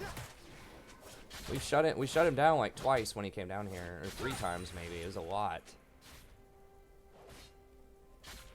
The world's a big place. Don't want to I can't clear that pink, I don't think.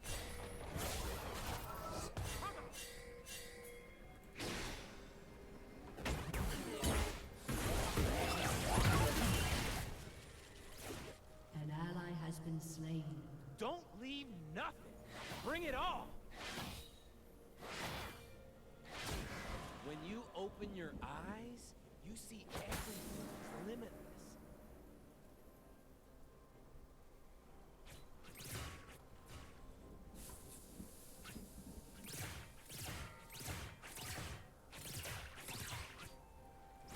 Oh no, Draven's doing double BF? What? 1, 2, 1, 2. Why not just finish Bloodthirster? All right. Is the Bloodthirster completion more than 1300? I thought I just looked to see if he was... I mean, it's not that I could stop water anyways, but... Turret plating will soon fall.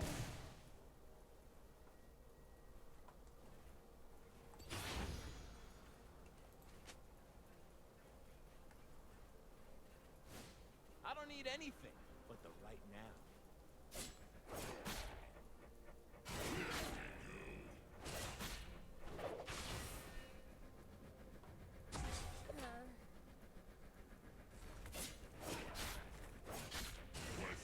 Hey, sorry you got time there, Farron. I'm not sure what you said. Is he gonna be here?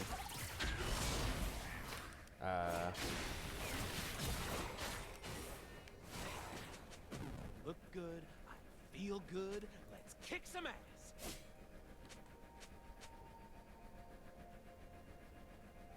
An ally has been slain. An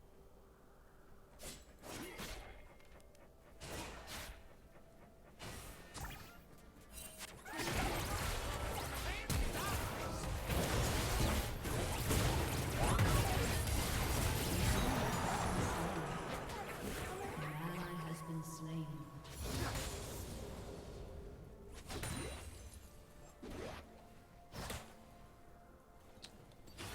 That was unfortunate.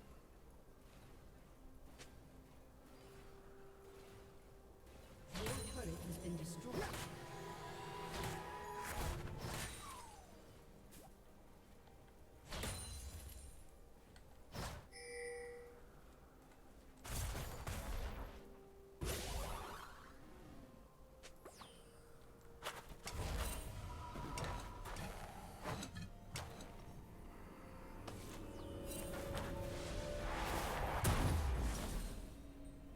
Shut down. An enemy is godlike. I'm here. So sick of these 1v9 assassin BS champs. Just like every game, even if we do like alright bot lane, like their bot lane's 2 and 5. I guess we've died 5 times too. We're 5 and 5, but like it's not enough because the Kha'Zix is 9 and 1. Even though Isaiah says someone we has killed to him die, early, they die. and only like 1 in 4 of his ganks has... No, I'm not gonna FF. We can still win. It's just annoying. It just feels like everybody runs the 1v9 champion, and then if just one of them starts going off,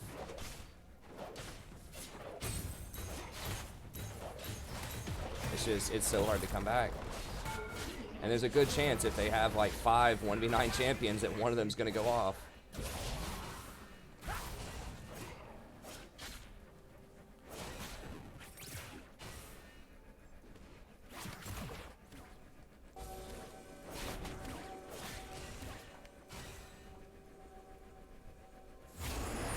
Don't want to move.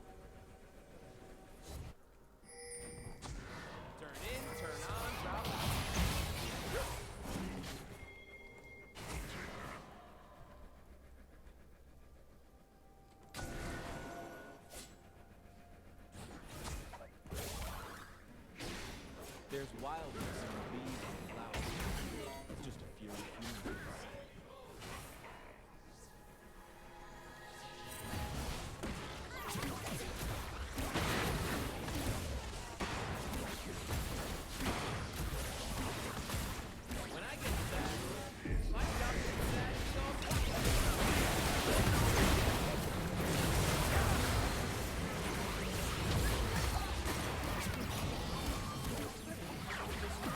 I get CC'd by? Oh, the silence?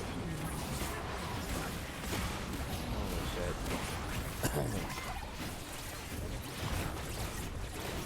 Your turret has been destroyed.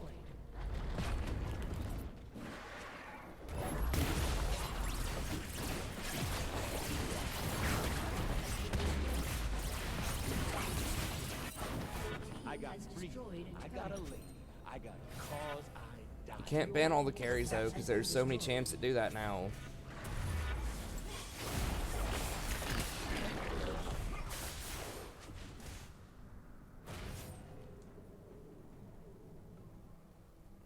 Humans think that to believe in something you have to be serious about it. That's their problem.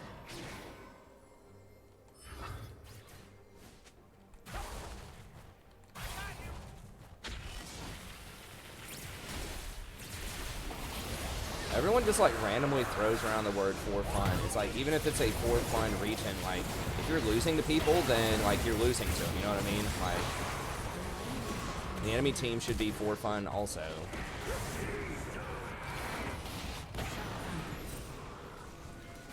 Because it's all symmetrical. Everyone's like, NA's a for fun region, so you can't win in it. It's like, because your team's bad. It's like, yeah, but statistically the enemy team should also be for fun and bad, you know? When in the same context. Like, you can use that maybe as an explanation for maybe why people, like, why NA's not doing well on the international stage is because their solo queue's not as competitive. And that's what people hear, you know, and they think it applies to them in solo queue, but it doesn't. It's a pro-specific thing.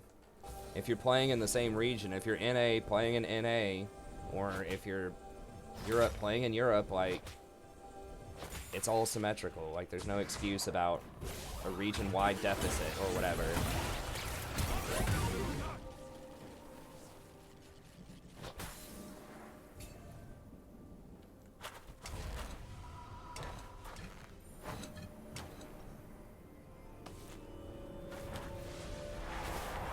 It's not even matchmaking. It's like, it's the balance of the meta right now, where people are getting what they want. Everyone wants, you know, so many people cry, I can't carry my dumb teammates. It's like, well, now, like, there are so many 1v9 champions, and that's what Riot's tried to cater to, and people still aren't climbing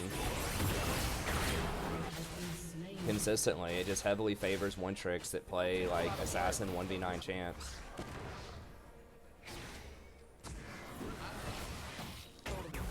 That's what it is, more so than the matchmaking. I mean, matchmaking is a thing, but matchmaking's always a thing. It's just the specific meta right now, because there's so little counterplay to the 1v9 champs other than play another 1v9 champ. Like, because there aren't any tanks.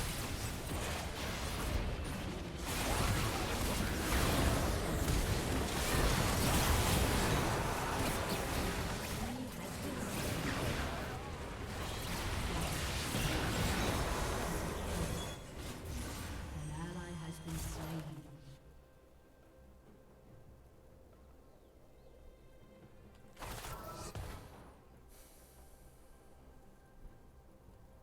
The fuck? Am I just server lag there.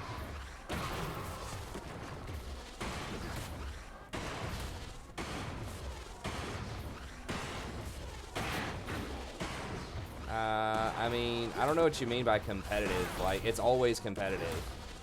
Like, the only time when complaining about a server makes sense is if you're talking about an international professional tournament.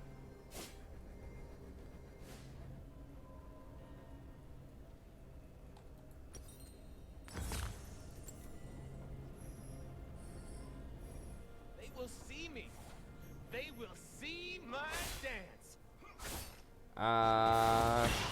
No, like, no matter what you say, whether it's, like, trash, worst server in the world, like, if you're playing on it, because your teammates are going to be a part of that, Fun. you know, or the hardest, most competitive server in the world, like, you're always in equilibrium with your teammates. Like, it only makes sense when you're not in the same system. I am not like at an international tournament.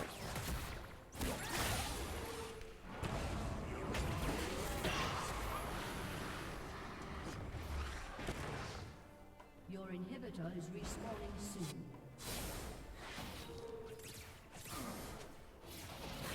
I'm going all day. Yeah, the Korean opening thing is because of the cyber cafes. They're paying by the hour. They pay internet by the hour in a lot of places. That's why they open. It's not because they don't think they can win. It's just because, like, you know, you don't want to spend more money per hour Danger is as fun as you let if you think there's a really low probability to win. Like when you have unlimited internet, if you're actually trying to climb, there's really like no reason.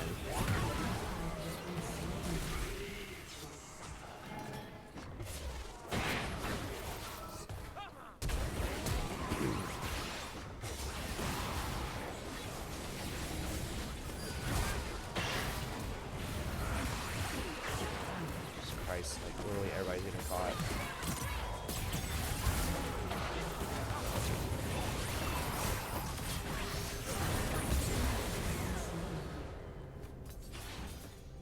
Your inhibitor has been destroyed.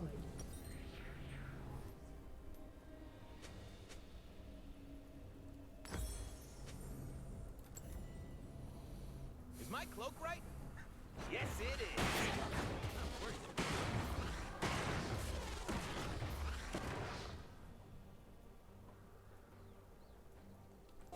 I mean, making reports in Champ Select is fine, but at least in my experience, like there aren't really that many games that are like where people are super toxic, you know. Sometimes people play like or pick bad champs in Champ Select, but you know, you can dodge. It happens on the enemy team too. I don't need to understand this, man. I think a big thing is the biggest thing to me is they just completely remove tanks from the game. So people can just, like, you shouldn't be able to blind pick, you know, an assassin, right? Or, you should be able to get punished for that. I do not You blind pick Kazakhs, like, someone should be able to pick Sejuani or something, you know?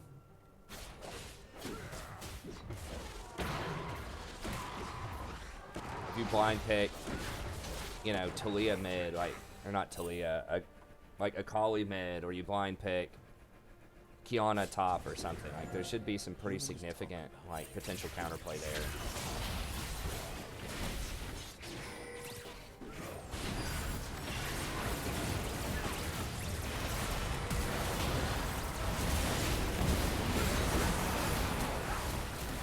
Do we get it?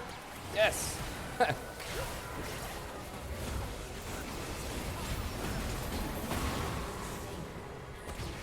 Killing spree.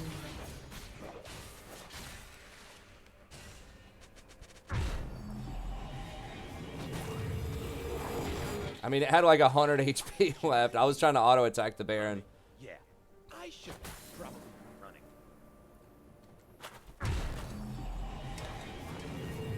Okay, Carthage just got Void Staff, which is pretty big.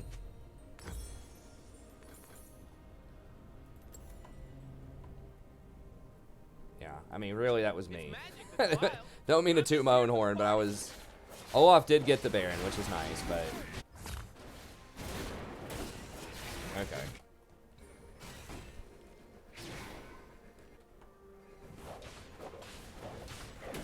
Well, I mean, all we have to do is stop Kazakhs. If we can stop... He has, like, all their gold. I thought... Who did I have the Zeke's on? I thought I had it on the Draven. I didn't.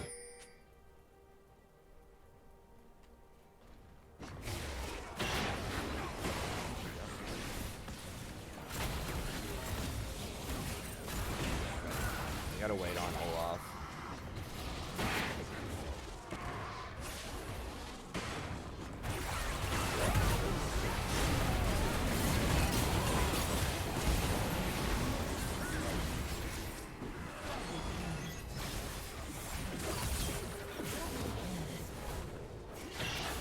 I'd be able to win off that.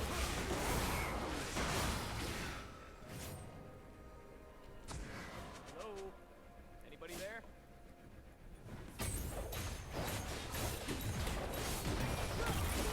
Has destroyed a turret.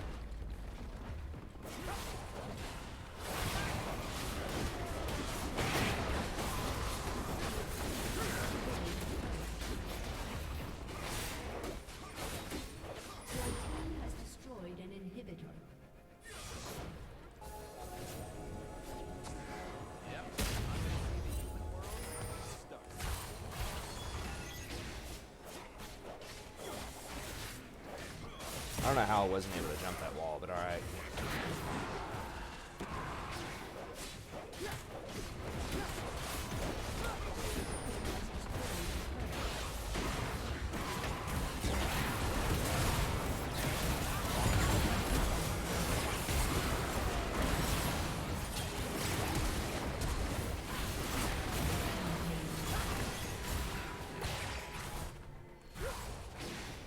Arthas died with ult? What? I just came up or something? Your inhibitor is respawning soon. Ain't nothing I say should be taken serious. That's why it's the truth. I mean, I think Rakan's initiation actually is kind of balanced. Like, it's really good, but they did put a big delay on it. I mean, Alistar can do the same thing. It's just Rakan has more mobility. I don't do safe. Okay, maybe it wasn't on there. Maybe I just am seeing things. I thought I didn't see the thing on him. I may have put it on somebody else or something at some point. I'm not sure. That's the only way to live.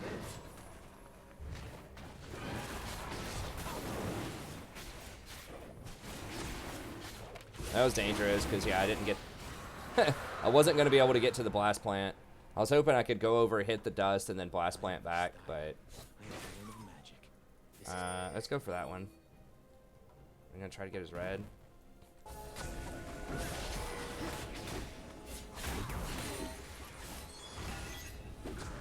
I need to see if people can see how awesome I am.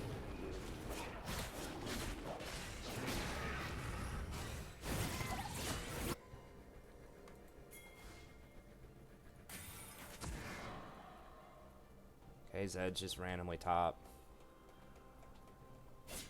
Oof. Oh my god, he got one-shotted.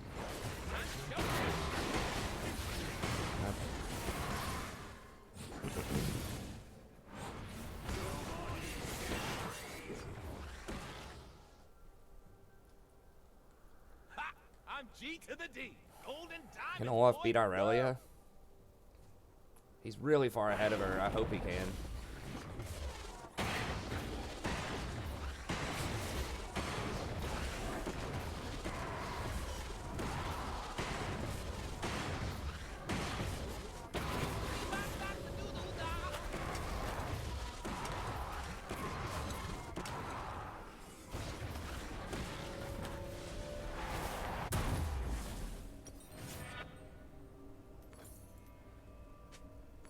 Let's call it battle. It's just a dance. Do I get extra tenacity off of that too? 25% tenacity. So I probably have like 100% tenacity. No, I don't have mercs this game. It does stack multiplicatively, but that's 30, 25. I dance so Unflinching's fine, not I feel- online yet, but I'm gonna show people some of the strange. everybody's got their ult.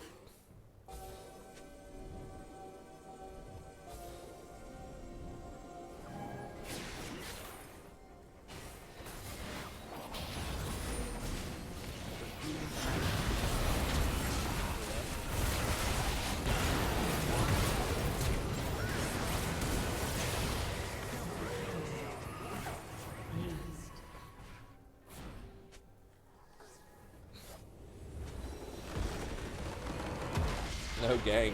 What?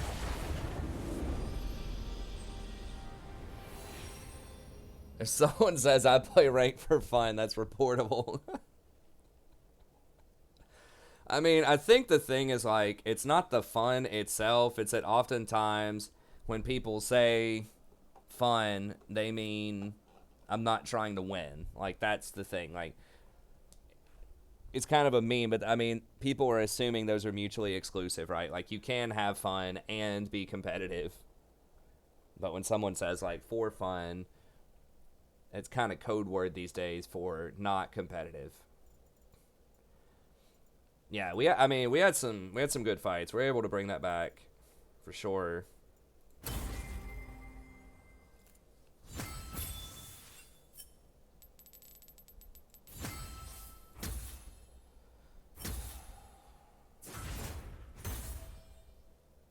with 0 ganks in all lanes. The no gank win. I wonder if they were duo. They all started saying no ganks at the same time.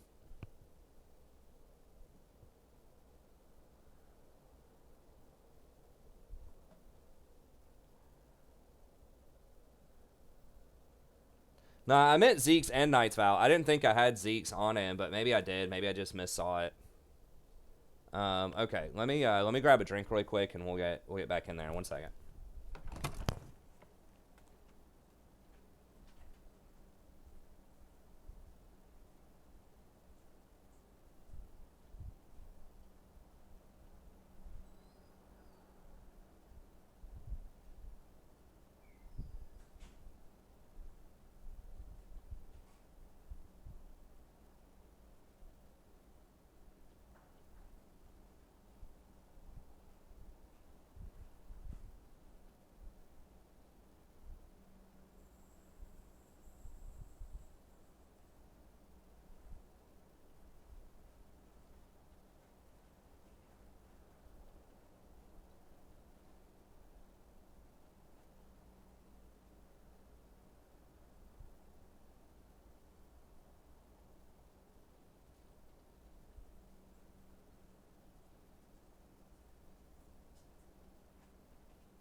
I mean, it's cool. I don't care that much about the honor just because, like, I'm already honor 5.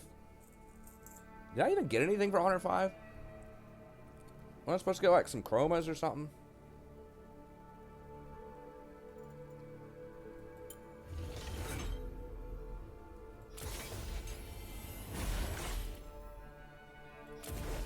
Okay.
Yeah, I think last time I taught this unit, I'm gonna have to look at my notes. I'm still like, it's kind of rambling about this class I'm teaching. I think I tried to teach history at the same time. It's unit 3, and I think that's where I goofed up. I think you just have to get straight into it, just boom.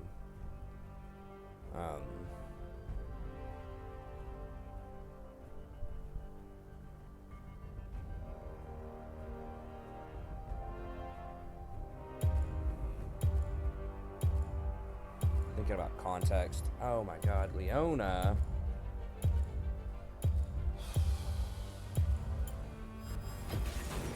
Let's dance.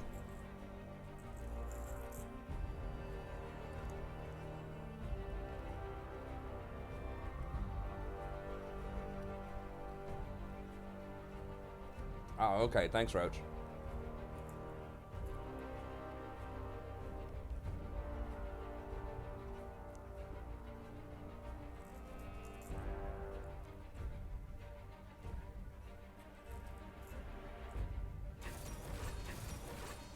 Alright, let's just start moving this shit around and take a look at it.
Oh no, Nidalee jungle!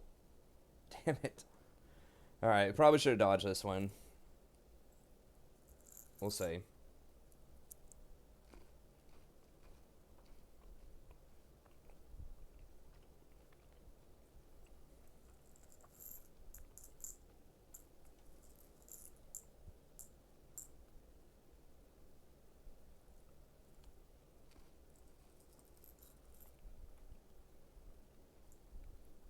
Okay, I can turn that homework into, a daily writing, I think. Let me see this.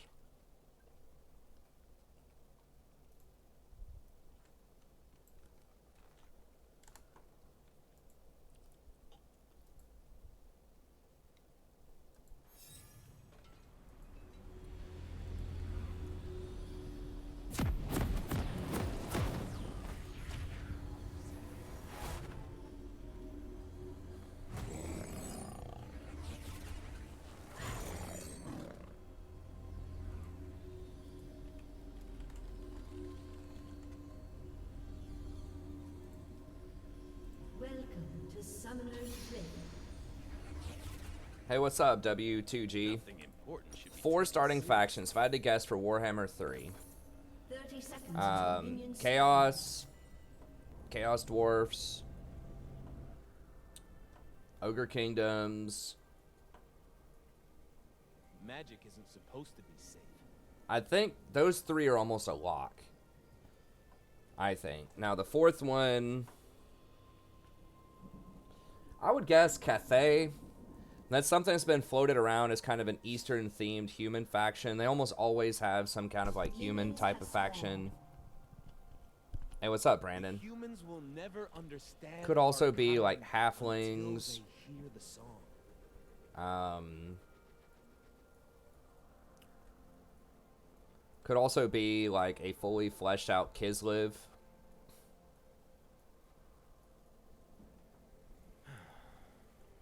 I miss Zaya.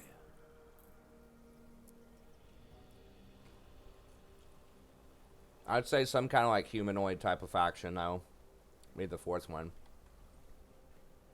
And I think that Chaos, obviously, and then... I think Chaos will still just be one faction. I think they're just going to rework them. Ha! I'm G to the D. Golden diamond, boy. Woo!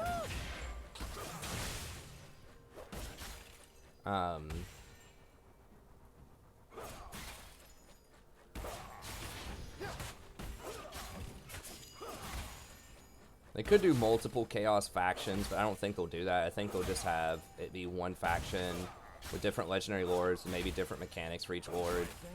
It's all filthy and dangerous. And I think that's why Chaos love it. Dwarves would probably be pretty standard. Everybody loves dwarves, so seem pretty easy to do. Too easy. Ogre Kingdoms is a popular one. That's kind of your big monster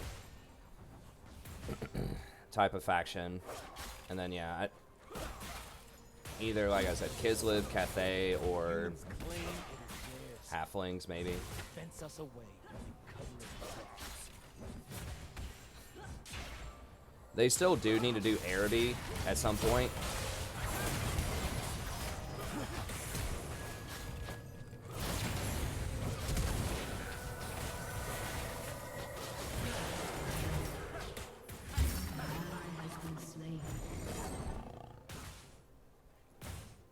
Well, Draven did get that first blood, though.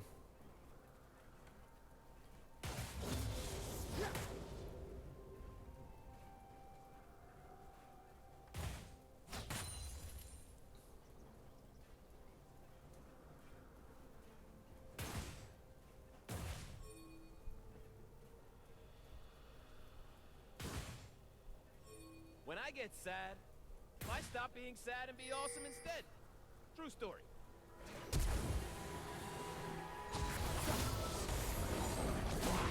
has been slain.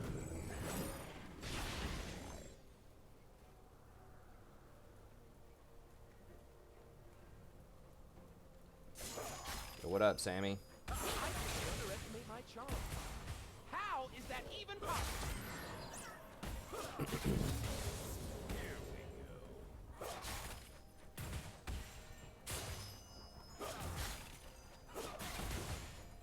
many minions is gonna be rough. I really want to go on this Raven, but we gotta wait till we thin it out. He's probably gonna back though. Oh, he's greeting. Okay, we might be able to kill him.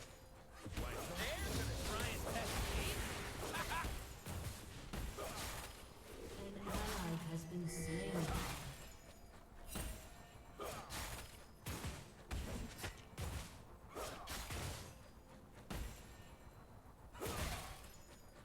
Too easy.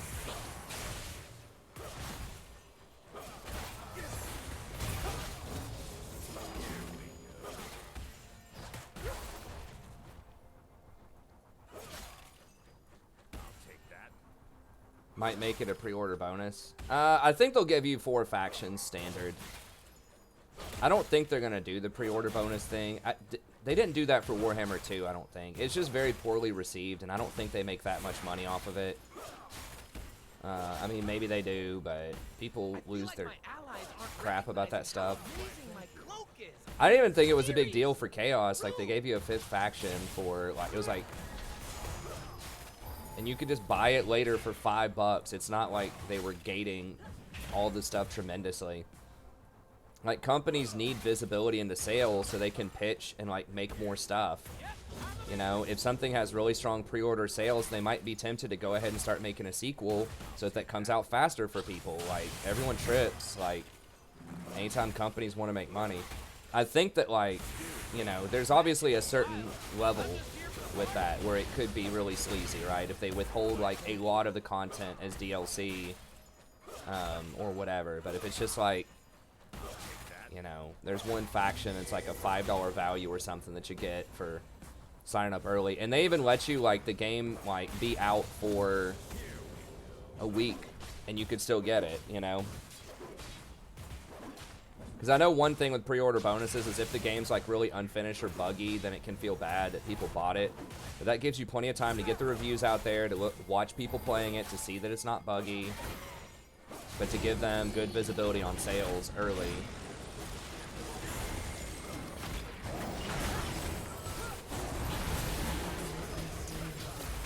He dodged the W.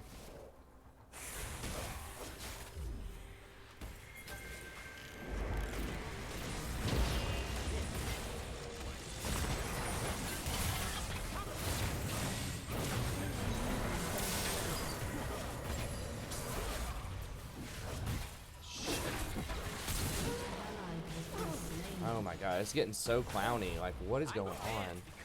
I didn't think Rengar was still there. I could have maybe flashed the wall and shielded her. I lost track of what was going on. There were like 3 different fights.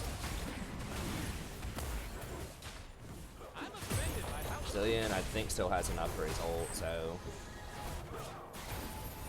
I'm not gonna blow sums for that.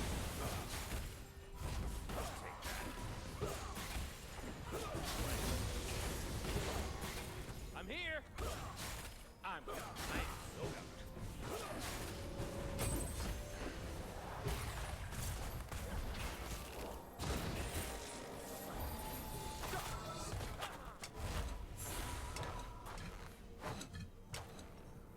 I know. Well, yeah, some have been, but I think that people were just like, I think people are also being unreasonable about, like, some stuff. Do I go Mercs here? I mean, they don't have that much magic damage. I'd feel bad. Maybe I need to go Tabby. I think I gotta go Tabby against, like, Rengar. Whatever, let's just go Mobies. I'm gonna live forever. I don't have enough for Tabbies. Nice. I mean, games are expensive. Like, games are expensive these days to, you know, to buy, but they're also very expensive to create. And some games have been really greedy, you know, for sure. Like, bad products. But I don't think that, like, Warhammer and Total War has been one of those games. An ally has been slain. They have been pretty reasonable with, like, putting stuff on sale. I mean, I do wish that after a while they would give you all the DLC from, like, a previous game. when you buy a new, like, if you buy Warhammer 2, I think you should get, like, all, or at least a lot of the DLC from the first one. Or at least, like, make it a much cheaper package, like $70, everything from Game 1. Include, like, Game 1 and Game 2 with all the DLC from Game 1 for, like, $70, something like that. I don't know what the current deals are for that, but... just that's one problem with kind of the DLC sort of paradigm these days, is if, like, you're late coming to a game... I think that DLC in general, if you're, like, on time, on point with the releases of the game, are usually a pretty good bargain. It's just when you're really late, it can feel bad. Because getting kind of a shot in the arm to keep a game relevant and fresh for, like, you know, 3 years or something through, like, periodic, you know, $10 DLCs is cool. But, like, if you're just now coming to a game that has, like, $100 worth of DLC, you know, then it feels kind of bad. Hey, thanks, M2G. Yeah, the Lisbon campaign's pretty fun.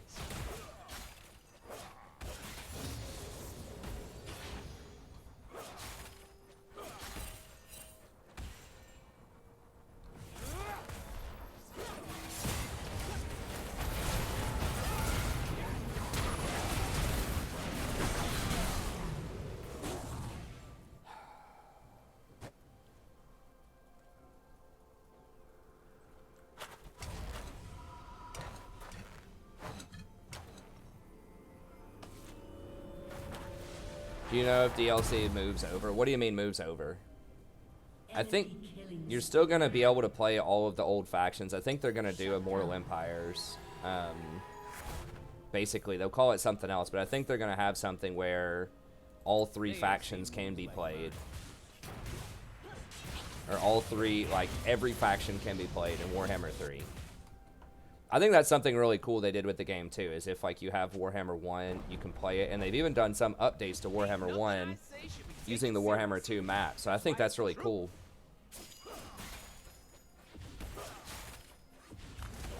But yeah, I think it will still, I think they'll still let you play Vampire Counts, you know, Empire, all the old school stuff in Warhammer 3 on some type of big map. That map's going to be, like, insanely large. I think people like it. I think what they found from studies is that most people don't actually use most of the map, which makes sense. But it's cool that you can start in so many different places and, you know, play a decent little campaign. Why, thank you. I need to see if people can see how awesome I am.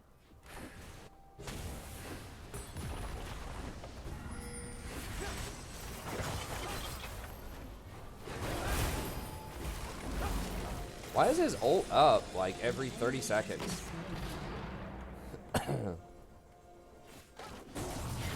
Dude, we knew they were there. What?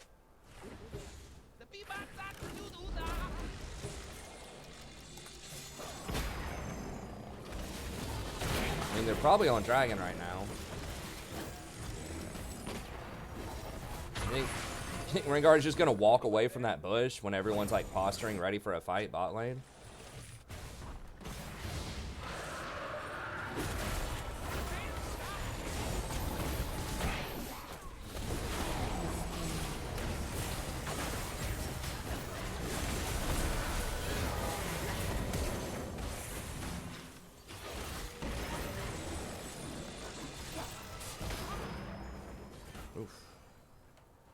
Zillion actually does some damage. A little bit.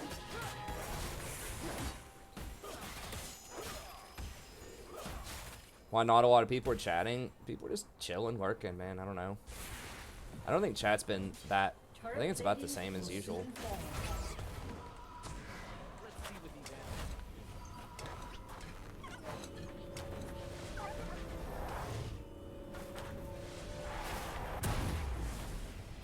What's up, Bulma? You drinking White Claws with the boys?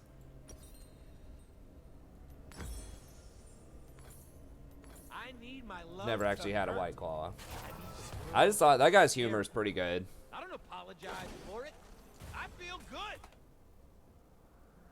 He probably has presence of mind. Yeah, I guess that's true. Rampage. I think our viewers are probably lower. Yeah, they're actually way lower. I think we, you know, on YouTube we've been averaging like 80 or 90, and they're like 60 because it's viewers night. Even though we're only played one viewers game, everyone just writes off Sundays basically. Without wild magic, we have no children, we have no future.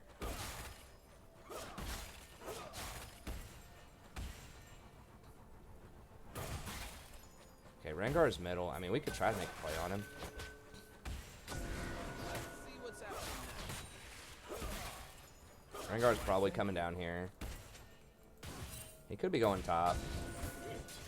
I mean, we just don't know.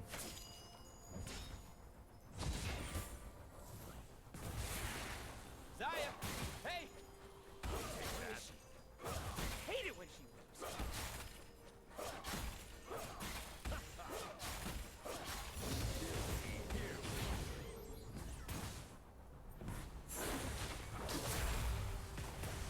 An enemy has been slain.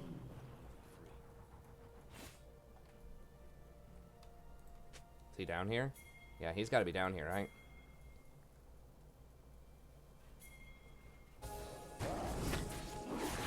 They will remember my name!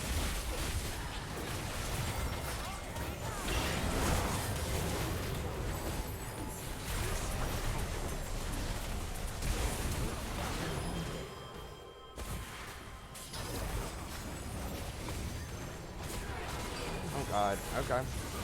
I mean, I didn't have my shield or anything,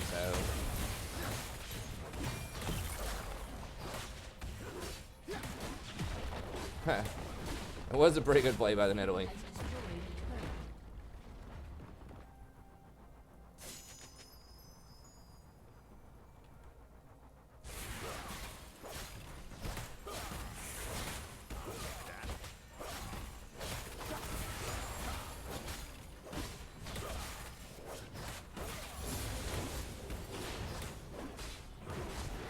Vision. First step towards understanding.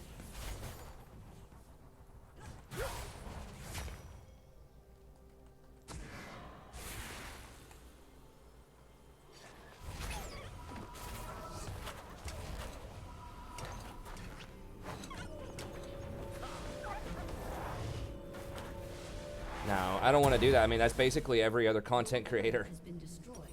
I mean, not all of them, but I think a lot of people come specifically to me because I don't, I try my best not to do like cheese tactics.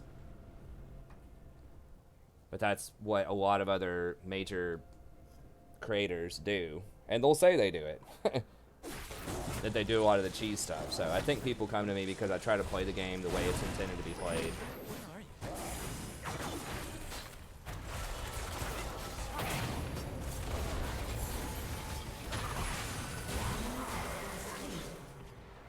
An ally has been slain.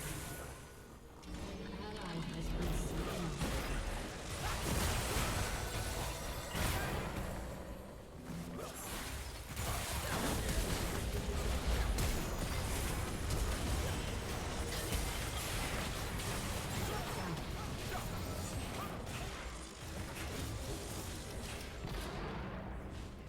And that we own a roam though.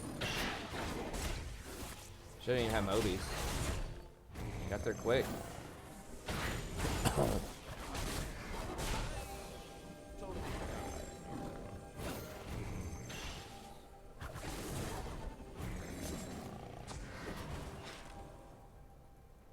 Wow, they didn't do dragon? Holy.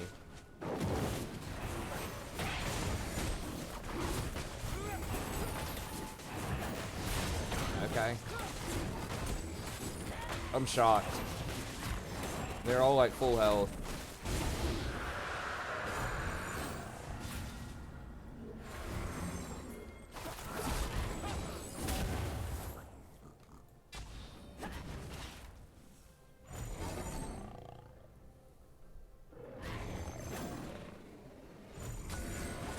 If I'm gonna see the human world, I need to start.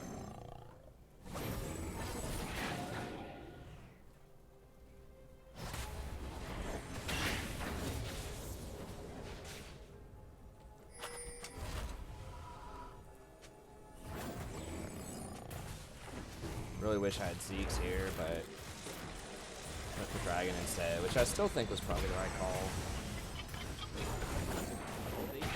Oh, okay.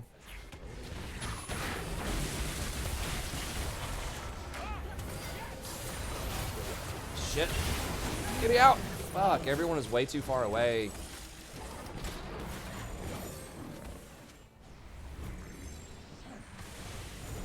Like, nobody ran in, and I couldn't E back out.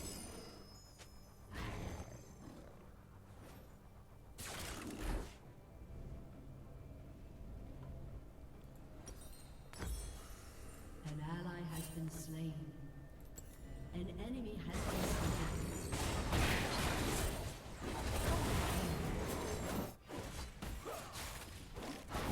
Magic.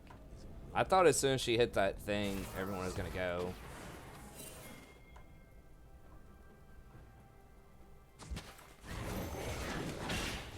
I goofed out. I guess I ran too far ahead of everyone.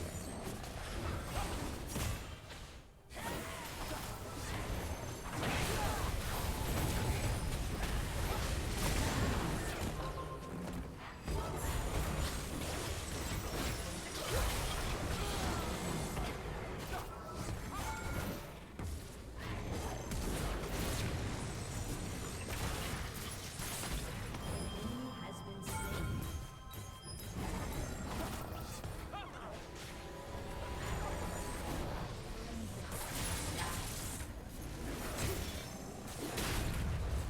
If we would have just killed him.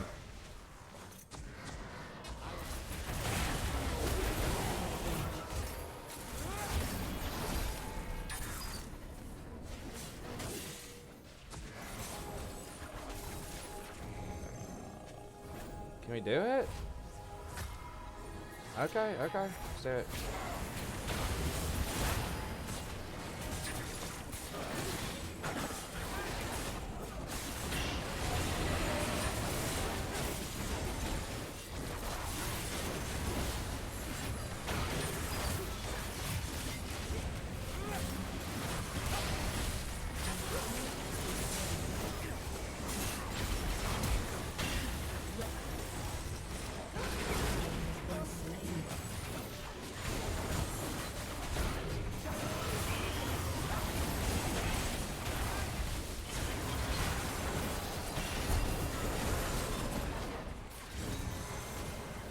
An enemy has been slain. Enemy has been slain. Shut down.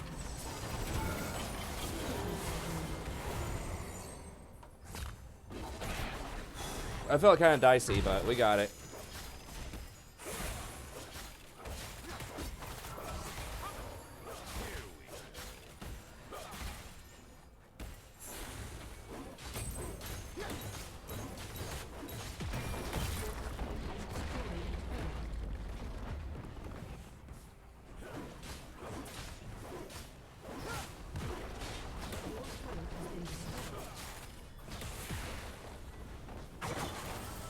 An enemy has been slain.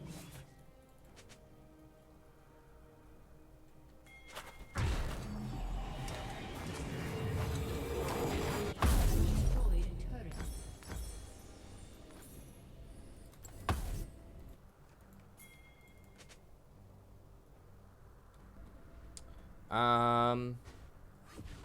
If you aren't a little frightened, you ain't alive. So yeah, if I was Total War, I would definitely be looking to do more partnerships. Like I think like a Warhammer Middle Earth be really big. I know I've heard that like the War of the Rings estate is like really like troll, like they don't like to, you know, people say that they're really like, I don't know, insular, like they don't want to defile Tolkien's work or whatever, but they've done a lot of like okay and not really okay games with Middle Earth. Like they've done like some pretty bad movies as well, and some good movies. I mean, obviously the original trilogy for Tolkien is great, but I think things like the kind of the Hobbit trilogy rework was a lot more questionable. So I don't know. I think they're up for collaboration. I would like to see that. You could also maybe do like a Star Wars or Star Trek kind of thing, maybe.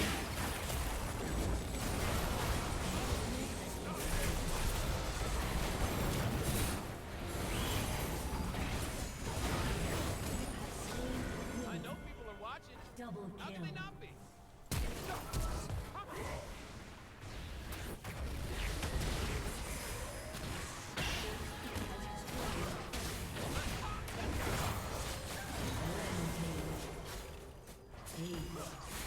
So that's what I think. Either like Star Wars, probably Star Wars, or Lord of the Rings would be the next couple places I would go. Well, I think Lord of the Rings or like whatchamacallit, like Middle Earth stuff would make the most sense. It's like, the thing is that's so close to Warhammer, I think. I mean, I guess not the exact same thing, obviously, but like, I don't know. That'd almost be a guaranteed success, though.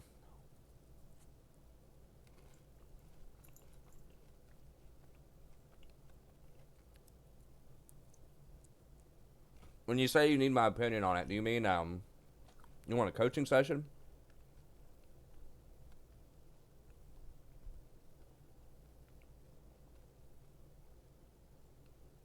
I still think that one of the best things they could do is look at all of like the folklore and legend and just kind of like mythology around the world and do a historical Total War, but include like the mythology and things like that. I think someone said there are other games that kind of do something similar to that.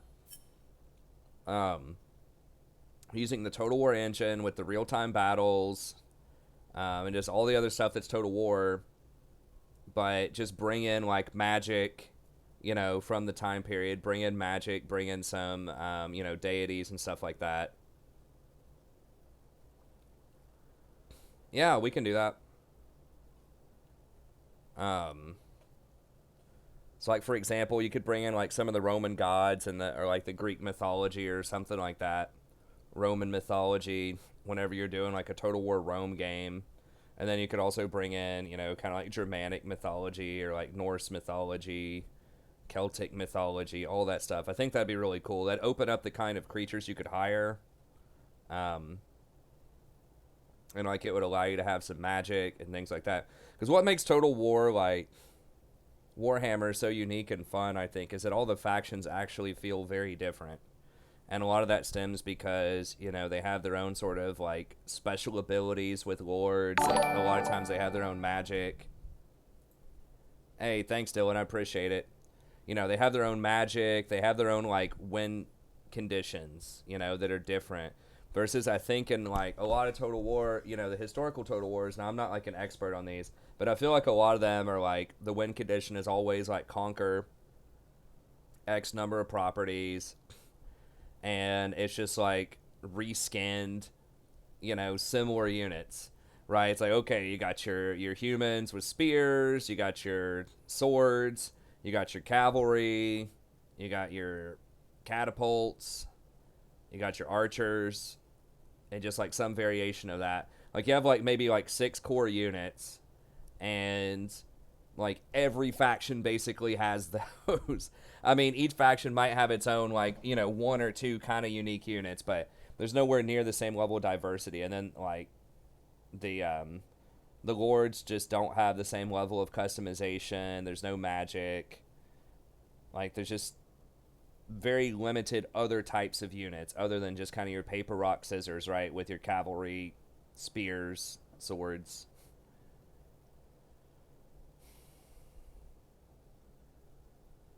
Yeah, I mean, I think Lord of the Rings would probably be, I mean, I think that would be the easiest one. But I mean, they did it with Games Workshop. Games Workshop has been really, you know, had a licensing thing too, but they both made a ton of money off of it. So I think it would be great.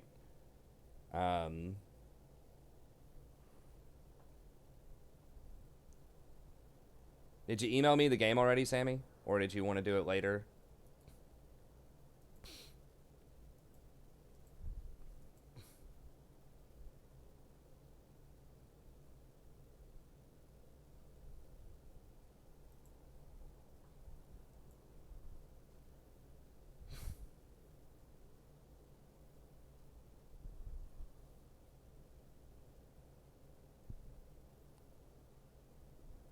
Oh, okay, I see it now.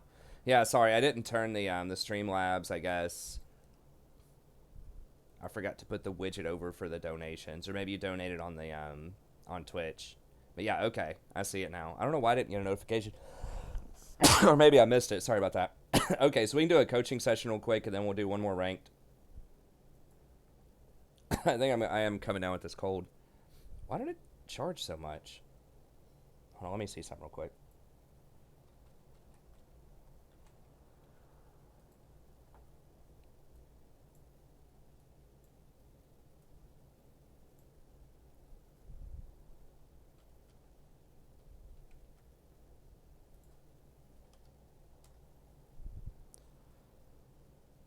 I guess that's not too much.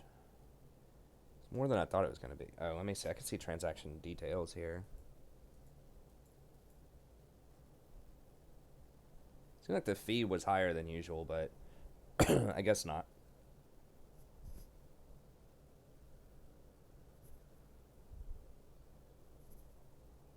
Yeah, I guess that's all right. That's on point. Okay. All right. So let's do this coaching session here real quick. Let me see.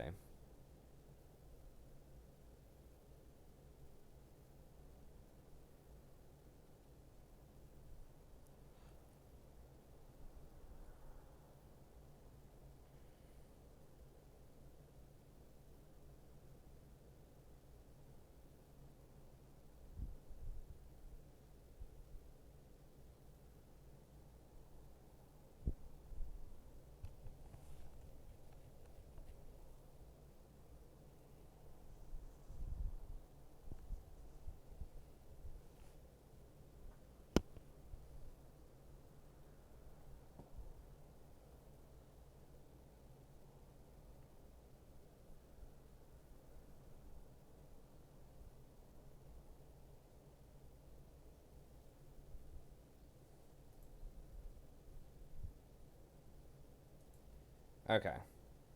Sorry,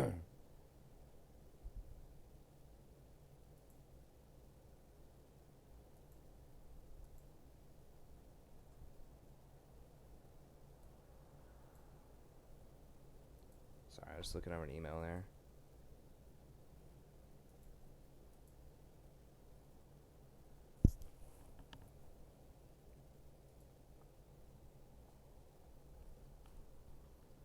I can respond to that later. It's fine. Oh, you donated directly through PayPal. Okay, gotcha. That's why I didn't hear the ding for it. Okay, cool. All right, so we're gonna do a just a coaching session here real quick. For those of you not familiar with it, you can do your own coach. Well, I'll give the spiel when I'm in there. I record it and I put it up on the channel as well. I have a couple lingering around that I need to post up maybe tonight. I don't really announce when those get posted. I need to, but it only gives me 2 announcements per day, or 3. It only allows you, if you can post up to 3 videos per day and send out an announcement to all of your subscribers. If you do more than 3, then it won't announce. So because those get like pretty low viewership compared to everything else, then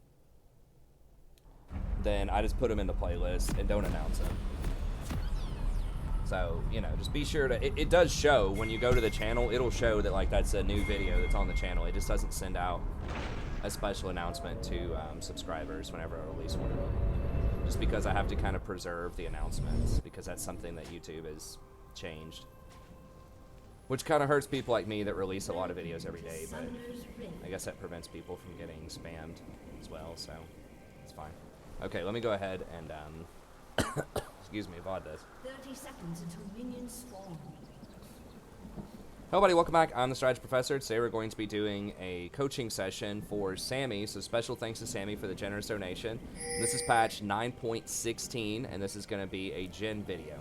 So if you'd like a coaching session yourself, just email me at thestrategyprofessor@gmail.com. We can set that up. It's just $25 if you are not a member of the channel. It's $20 if you are a member, and that can either be through YouTube membership or Twitch sub or direct PayPal membership. All of those are options for the channel, and I've got a link in the description if you want to know more about that. Just one of the perks that I offer. I also offer a discount on any guides that you might want to commission as well, which are typically $30, but if you're a member, then I drop it down to $25. And if you want to see more coaching sessions like this one, this will be linked. This will be in a playlist, and I'll have the playlist linked in the description. I think this is going to be like the 189th or 190th coaching session on the channel, so you can flip through those. I've always got a picture of the champion that I'm coaching, so it's really simple as the thumbnail. So it's really simple to go through and find your favorite champions you want to see coaching on. Okay, let's go ahead and get in here. Sorry, I've got a little bit of a cold kind of developing, unfortunately. I think my daughter brought home from daycare, so I might be coughing or sniffling a little bit. I don't think it's too bad yet. Hopefully it doesn't escalate, but...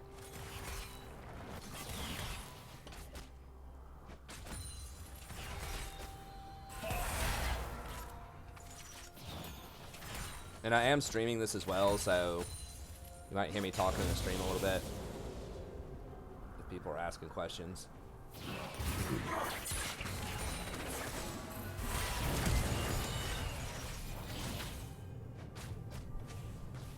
Okay, that's good. You got the sums there. So I guess you went Boots Biscuits. As not super. I guess, yeah, Fleet's pretty standard on Jhin these days. I know in the past people have taken Hail and Dark Harvest and all that stuff. I guess Fleet's probably still where you want to be. Helps out with mobility. Fleet's pretty good in general if you're going Rapid Fire. It just gives you more, you know. Rapid Fire allows you to charge Fleet 25% faster. It's a nice whole combo. They both count as energized attacks.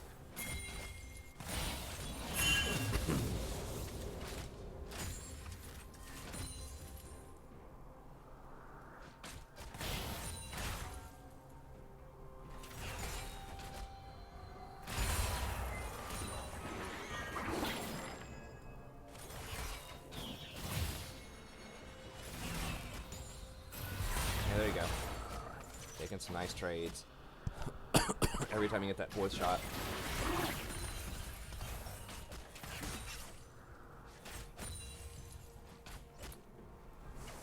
Move those on there. Doran's blade is okay. I've seen more and more people taking Doran's ring, which I'm not 100%. I don't know the exact math on that. I've seen good Jhin players take both. Doran's ring gives you more like grenades, so you can push harder in the lane. And I think does the Q have an AP ratio to it? I can't remember. You've got some kind of AP ratio early, and that gives you the mana regen to just keep pushing the wave. Which is really kind of like the best winning strategy right now in solo queue, is just Double kill. just hard push the wave and just try to get towers. Oh, there you go, there you go. Ooh, would have been nice to hit that. I think she's gone anyways, though. Right? Oh, no way. Did she? She got away? Oh, my God. Hold on, hold on. How did she get away?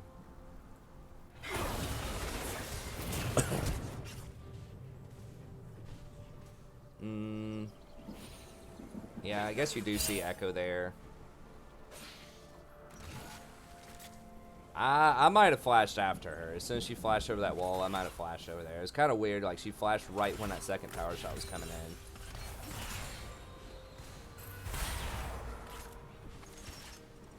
I guess, I mean, obviously hitting the W would have killed her, and that's, you know, the number one thing that should have happened there. But also, maybe you could, like, start positioning closer to the wall just in case she flashes it. I mean, I wasn't expecting her to flash it either. I thought she was dead for sure. But just in case she flashes it, you could get closer to the wall, and then that way you could flash it immediately afterwards.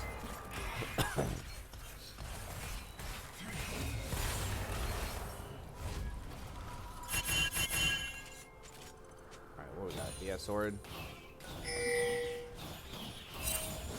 Okay, so she's only got a Vamp Scepter, so you should still be doing alright. Just checking in. Whenever you're walking the lane, it's good to check in and just see how your other lanes are doing. So Renekton's doing really well top lane. Echo's got a couple of kills, so you gotta be careful with him. You want to do that just so you're not caught off guard in fight, so you're not just like, whoa, like that Echo just deleted me. You know, you gotta expect it.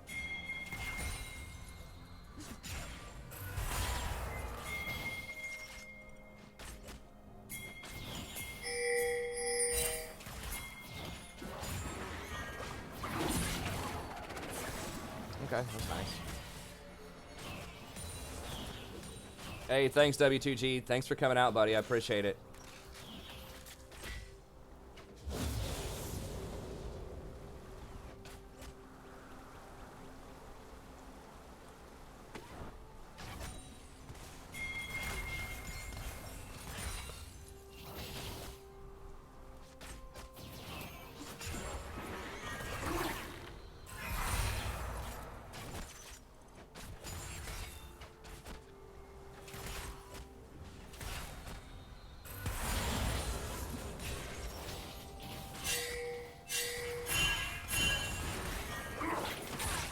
Ooh, that was a nice catch. Yeah, you gotta work on these W's. I think maybe wait, like, until the Pike hooks him if you can, and then, like, because there's been a couple of times where you tried to throw the W when Pike hooks, and he, like, pulls them out of the W. Here's Echo, so, yeah, that's a good call. I was about to say, you're probably gonna have to flash early.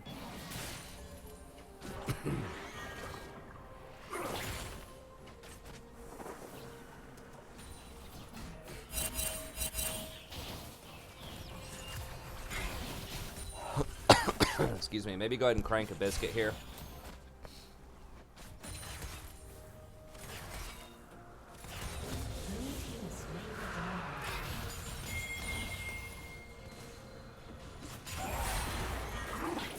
There you go, hit that W. Bam, there we go, nice. See if you can get an auto, like, when you're trying to do your combo, try to auto first and then Q. The main reason for that is, like, your Q will go off while you're doing your reload animation for your auto.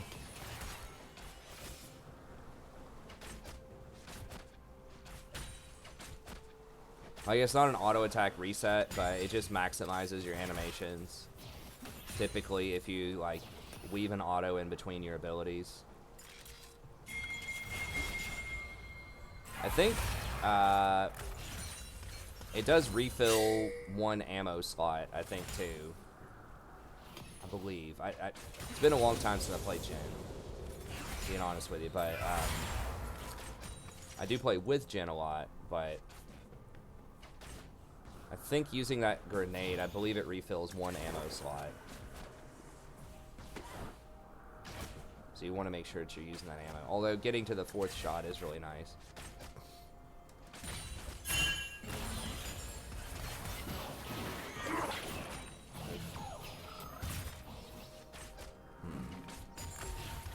You are pretty far ahead in CS, so that's good. I might go ahead and buy. How much gold are you sitting on? 1,300. Red team's turret has been destroyed.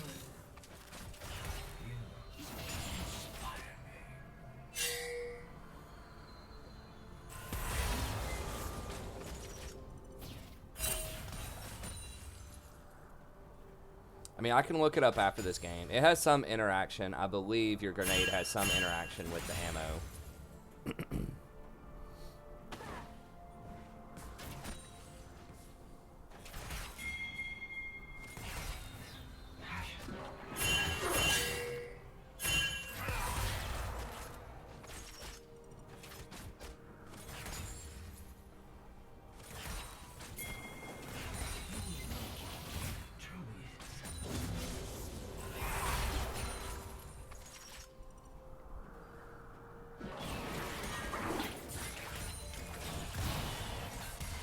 You only see your ammo when you throw a grenade here.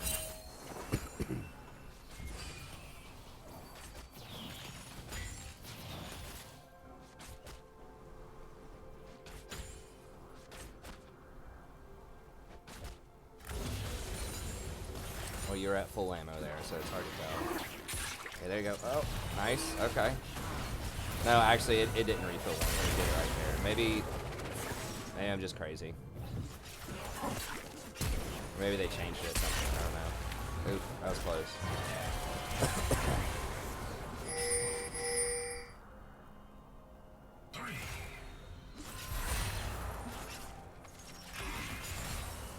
But you still want to, like, auto and then throw the grenade just because it,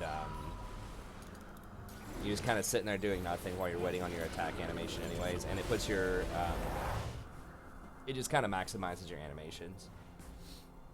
I mean, the grenade has a longer range than your auto, so sometimes you can't get close enough to auto, but usually if you can auto, then grenade. It's probably better. Okay, Essence Reaver. I kind of like Essence Reaver. I mean, a lot of people do Infinity Edge first. Essence Reaver is less damage, but it gives you a lot more mana, so you can, as long as you're, you know, using your abilities effectively and pushing the wave, I kind of like it.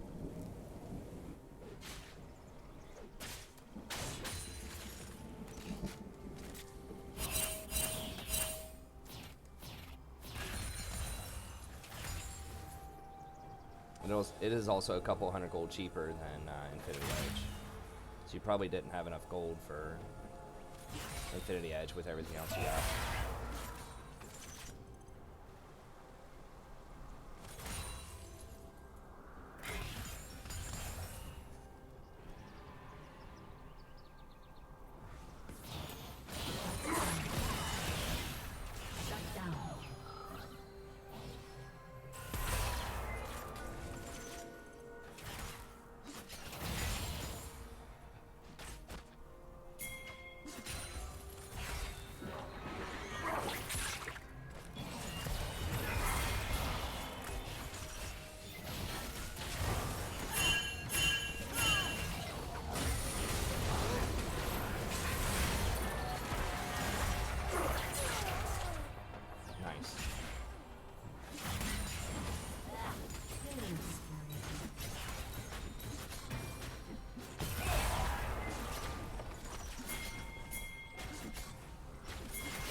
Okay, good.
Careful here. Yeah. Like maybe you could have gone a bit harder on that, but maybe not. Maybe it was a bad idea. Cassian did get deleted there.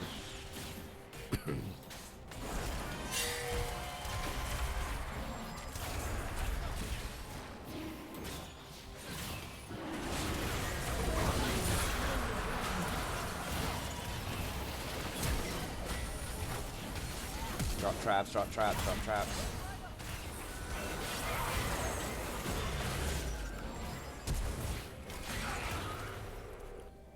Yeah, I think even before you, like right before you want to start throwing that ult, or right before you throw your ult, pretty much ever, I think dropping a trap near you is really handy just in case people do come up on you.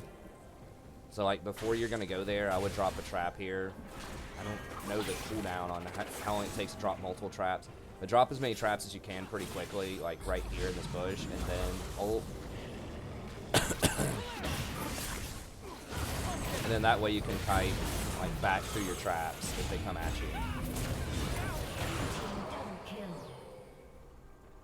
Actually, traps that do a lot of damage. They buff the damage on the traps too. So if they like come up on your traps and you hit them with your W to root them, because you can root them in the traps too, even if you don't land an auto on them.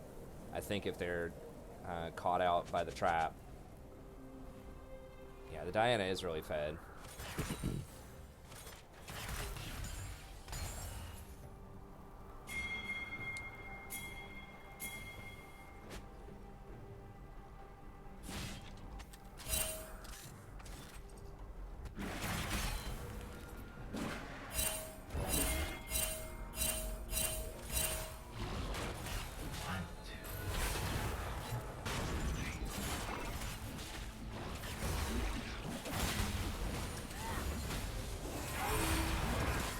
Like, same deal right here. I'd put a trap in that bush while you guys are in, like, a trap here at this ramp.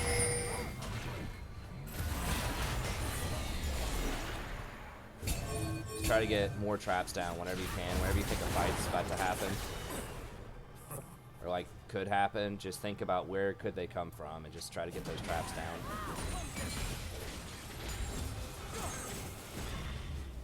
You can turn around and bust this vein up, I think.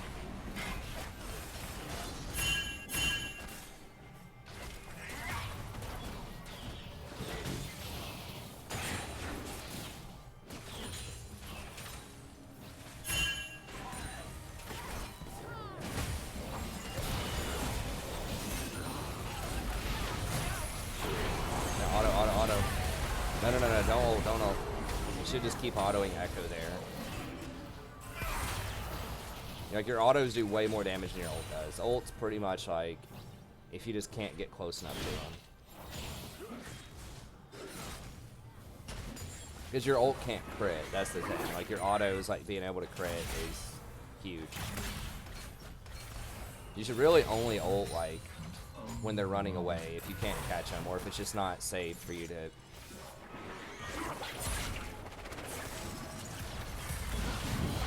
Okay, nice.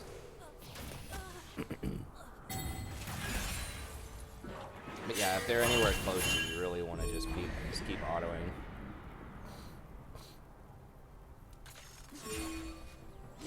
Oh, I should say, I mean, your fourth shot always crits on your ult, but I'm just saying, like, the stat critical strike doesn't influence your first 3 shots.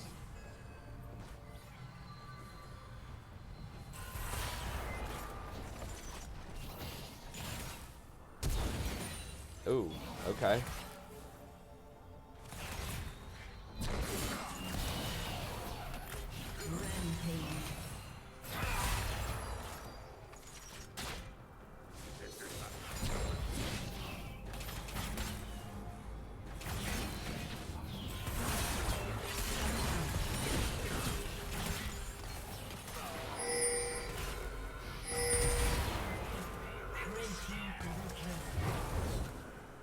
There you go. Yeah, just practice getting the traps down, even if they're not like in a perfect spot. Just having them on the field is just remembering to throw them down. Is step 1. Oh, how did she get you?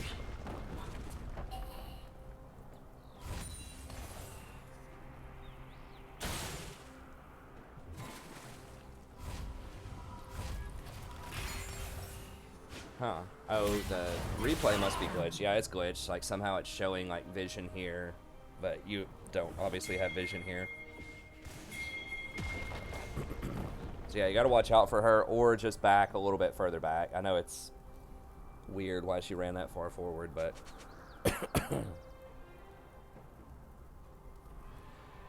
Especially if they have, like, a really fed assassin that can, like, flash and then jump on you. You just want to stay as far back as you can get.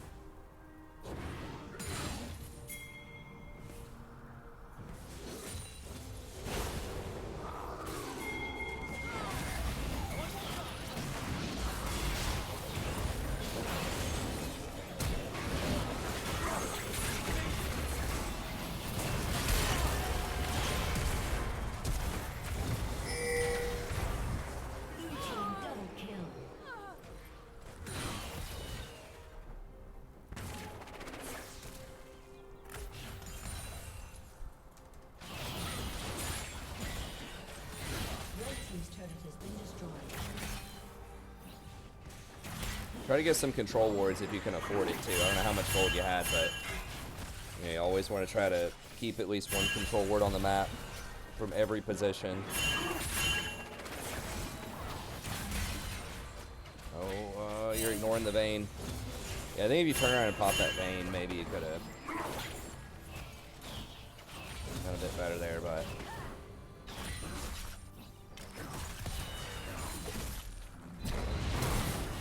Hold on to the W until your teammates touch somebody, though, so you can get the stun with it. It's on a pretty long cooldown. I assume you're maxing it second, yeah.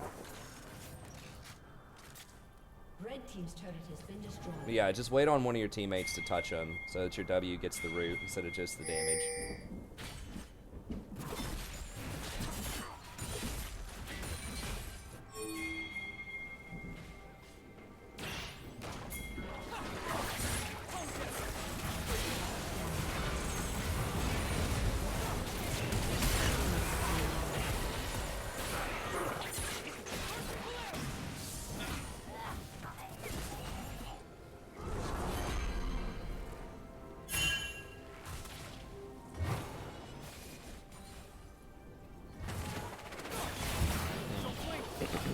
Ambitious a pike there.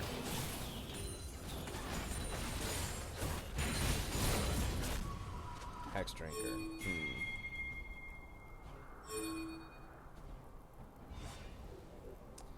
Yeah, I'd probably just go for the damage. I just go for rapid fire. That'll give you more range. She's probably gonna blow you up through Hex drinker anyways. And if you're positioning correctly, she's probably not gonna be able to get you. She'll probably blow all her stuff. I mean, you can do like a Maw of Malmortius, I guess, but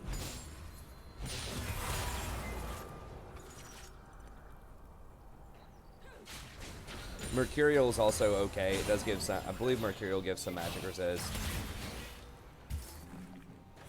It might just be AD and lifesteal, but no, it has Quicksilver Sash in it, yeah. So it does give some magic resist and some lifesteal, but I think the best shielding one is going to be Maw of Malmortius. Of course, Phantom Dancer also gives a shield.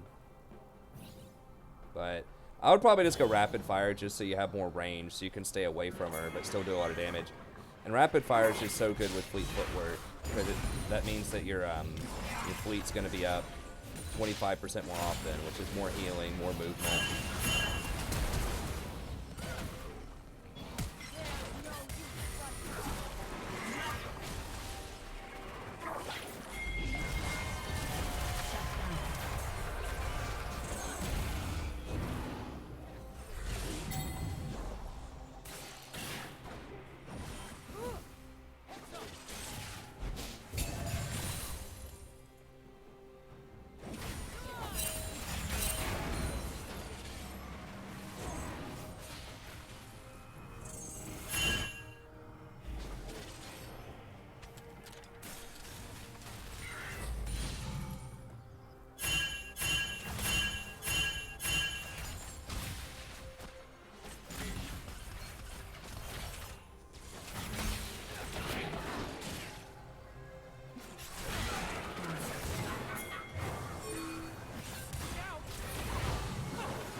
Yeah, Echo's getting scary. You have Echo and Diana, and they're both like super mobile.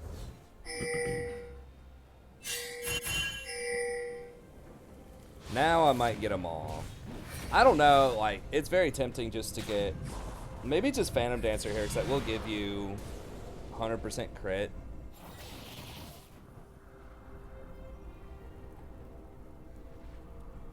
I'd probably go for Phantom here. I'd go for the greed. They can't kill you if you kill them first. Just crit's just so good on Jhin. It's like, it gives you that extra movement speed.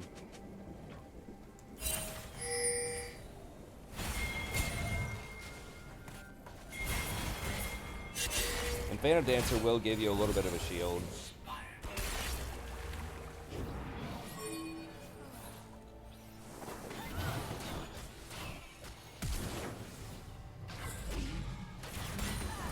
Yeah, roll up on her. I think you can go up and duel that Vayne with Cassid in there. I would have gone more aggressive right there. Especially with the rest of your team, like, flanking him. Okay, nice. Baron.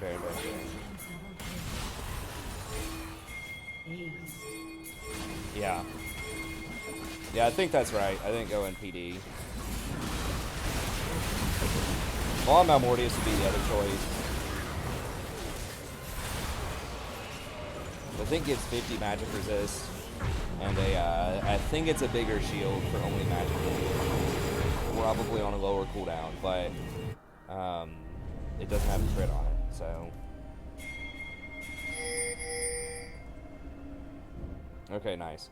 And then as a final item, maybe Maw Malmortius or GA. They don't really. I mean, Darius is a tank, but I don't think you need like Mortal Reminder or anything like that. So I'd probably go like. I have to look at the stats on Maw Malmortius. I haven't bought that in a really long time as an item.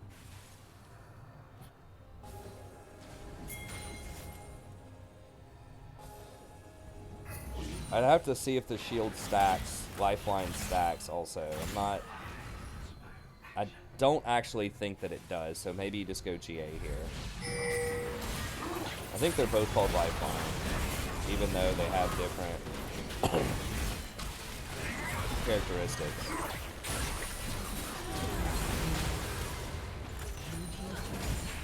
So I think you probably want to go GA if you get to another item, but it looks like you guys might potentially win if you just get like one more kill here.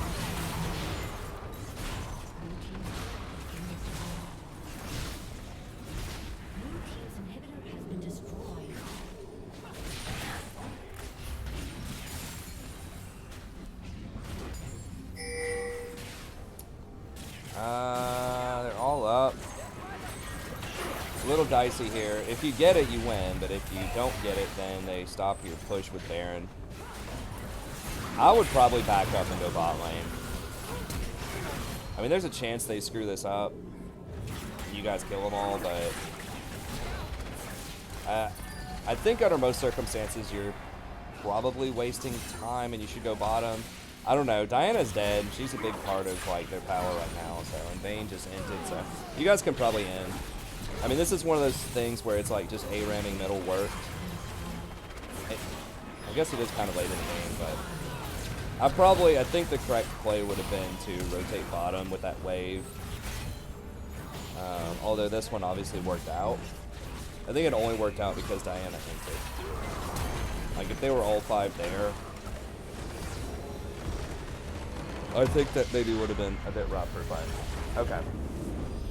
So yeah, at the end, you know, well played. You picked him off. He did well at the end, but I think maybe rotating bottom would have been better. Other stuff, maybe being a bit more aggressive, faster up here in this fight, especially because you had two of your allies that were able to flank. Just rolling up on that Vayne when you have Cassidon backing you up. You should just obliterate Vayne most of the time. She just takes so long to do any damage to you. I mean, laning phase is pretty solid. I think just getting down the auto attack. Let me pull up here real quickly, Jhin.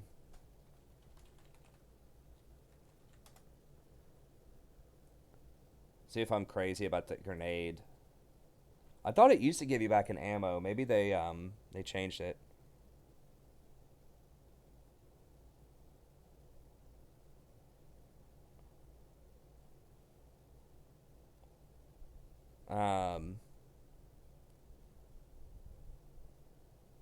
After his fourth shot.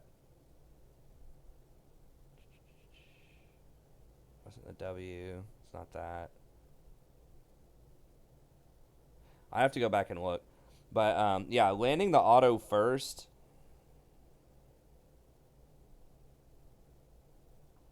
Landing the auto first and then throwing the grenade, I think, is probably a better, is a good move. This because the grenade has the longer range, so you're guaranteed to get it, even if they're, like, running away. And then it also just synchronizes better with your animations.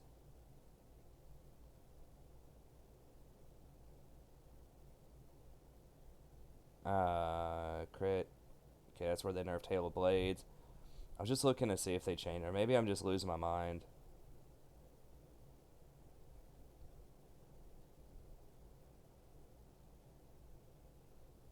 Rooted. Maybe it never has done that. I could have sworn that it gave you more ammo. Maybe I'm thinking of a different champ. Oh, I'm thinking of Graves. I'm thinking of, like, whenever Graves dashes or something. I'm thinking of Graves. That's what it is. Because Graves has that ammo system, too. And I think it's whenever he dashes, he, like, refills one of his ammo slots. Right? Armor. Yeah. Resetting is basic and reloading one shell. That's what I was thinking of. Okay, so I was getting Graves. So I was getting Jhin confused with Graves because they both have that reload system.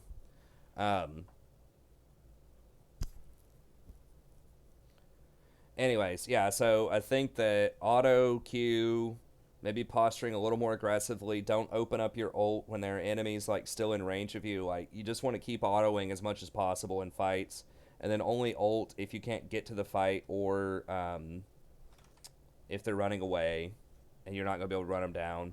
Try to set up more traps, you know, put traps at your feet, especially whenever you're going to ult. Just go ahead and drop a trap pretty close to you, like right at your feet, just a little bit in front of you, and that way if someone like comes from an unexpected angle and tries to get you, then you've got a little bit of protection there.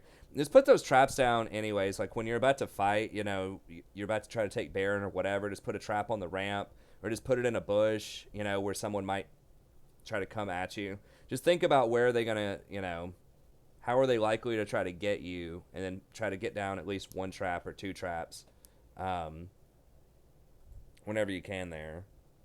I'm trying to remember the cooldown on trap. It's pretty long, I think, if you don't have points in it. But you do have, it's a 2-second cooldown, but you get, what, up to 2 traps. Okay, so you can put down 2 traps every fight, basically. It does a lot of damage. I mean, it's 120% of your total AD, not including the base damage on it. So, I mean, if you get somebody in a trap, it's a pretty big deal. So if, like, you know, like the ideal combo would be when Pike hooks somebody, you drop a trap on that person and then W them immediately. And then if you land the root, then they're going to be slowed by the trap, and they're probably going to get blown up by the trap also, unless they, like, flash out of it. So, obviously, hitting the Ws, you know, you missed quite a few Ws, especially early on. That's something, but you know that, just watching, that you need to hit that more. Okay, so be careful with ults. Use the traps more. Be a little more aggressive. Try to auto and then use grenades. Other than that, I think it was pretty solid, honestly. I think your positioning was pretty good in most fights. You weren't really caught out. Yeah, the itemization was pretty much exactly what I would have gotten. The runes looked like they're pretty much what I would have done, so... Anyways, yeah, that's going to be it. So thank you very much for watching. Hope you enjoyed this. Anyone else that would like a coaching session, just email me at thestrategyprofessor@gmail.com. Let me know what you have in mind. We can do it live on stream, or I can do it off stream if you prefer that. I can even make it anonymous if you prefer that. Although a lot of people like sharing it just so other people can learn from it, so they can always access it in that YouTube playlist, which is in the description if you want to watch it. But yeah, that's going to be it. Have a good day. Don't forget to like and subscribe if you enjoy the content. Come out, check out the stream around 9:30 p.m. Eastern Standard Time. Stream is going to continue. But that's it for the coaching, so we'll see everybody next time. Okay, how are we looking on the stream, actually?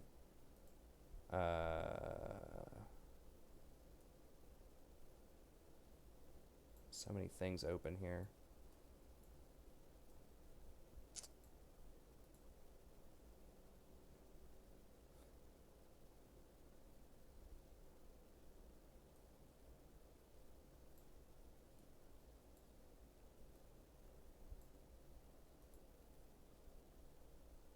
We're at 43.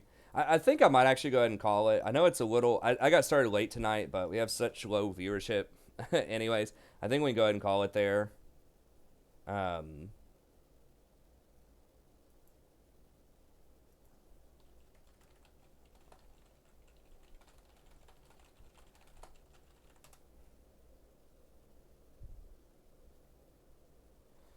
But, anyways... that's going to be it. We'll be back tomorrow playing ranked on YouTube, so be sure to come in, check it out. And yeah, we'll see you next time. Have a great day.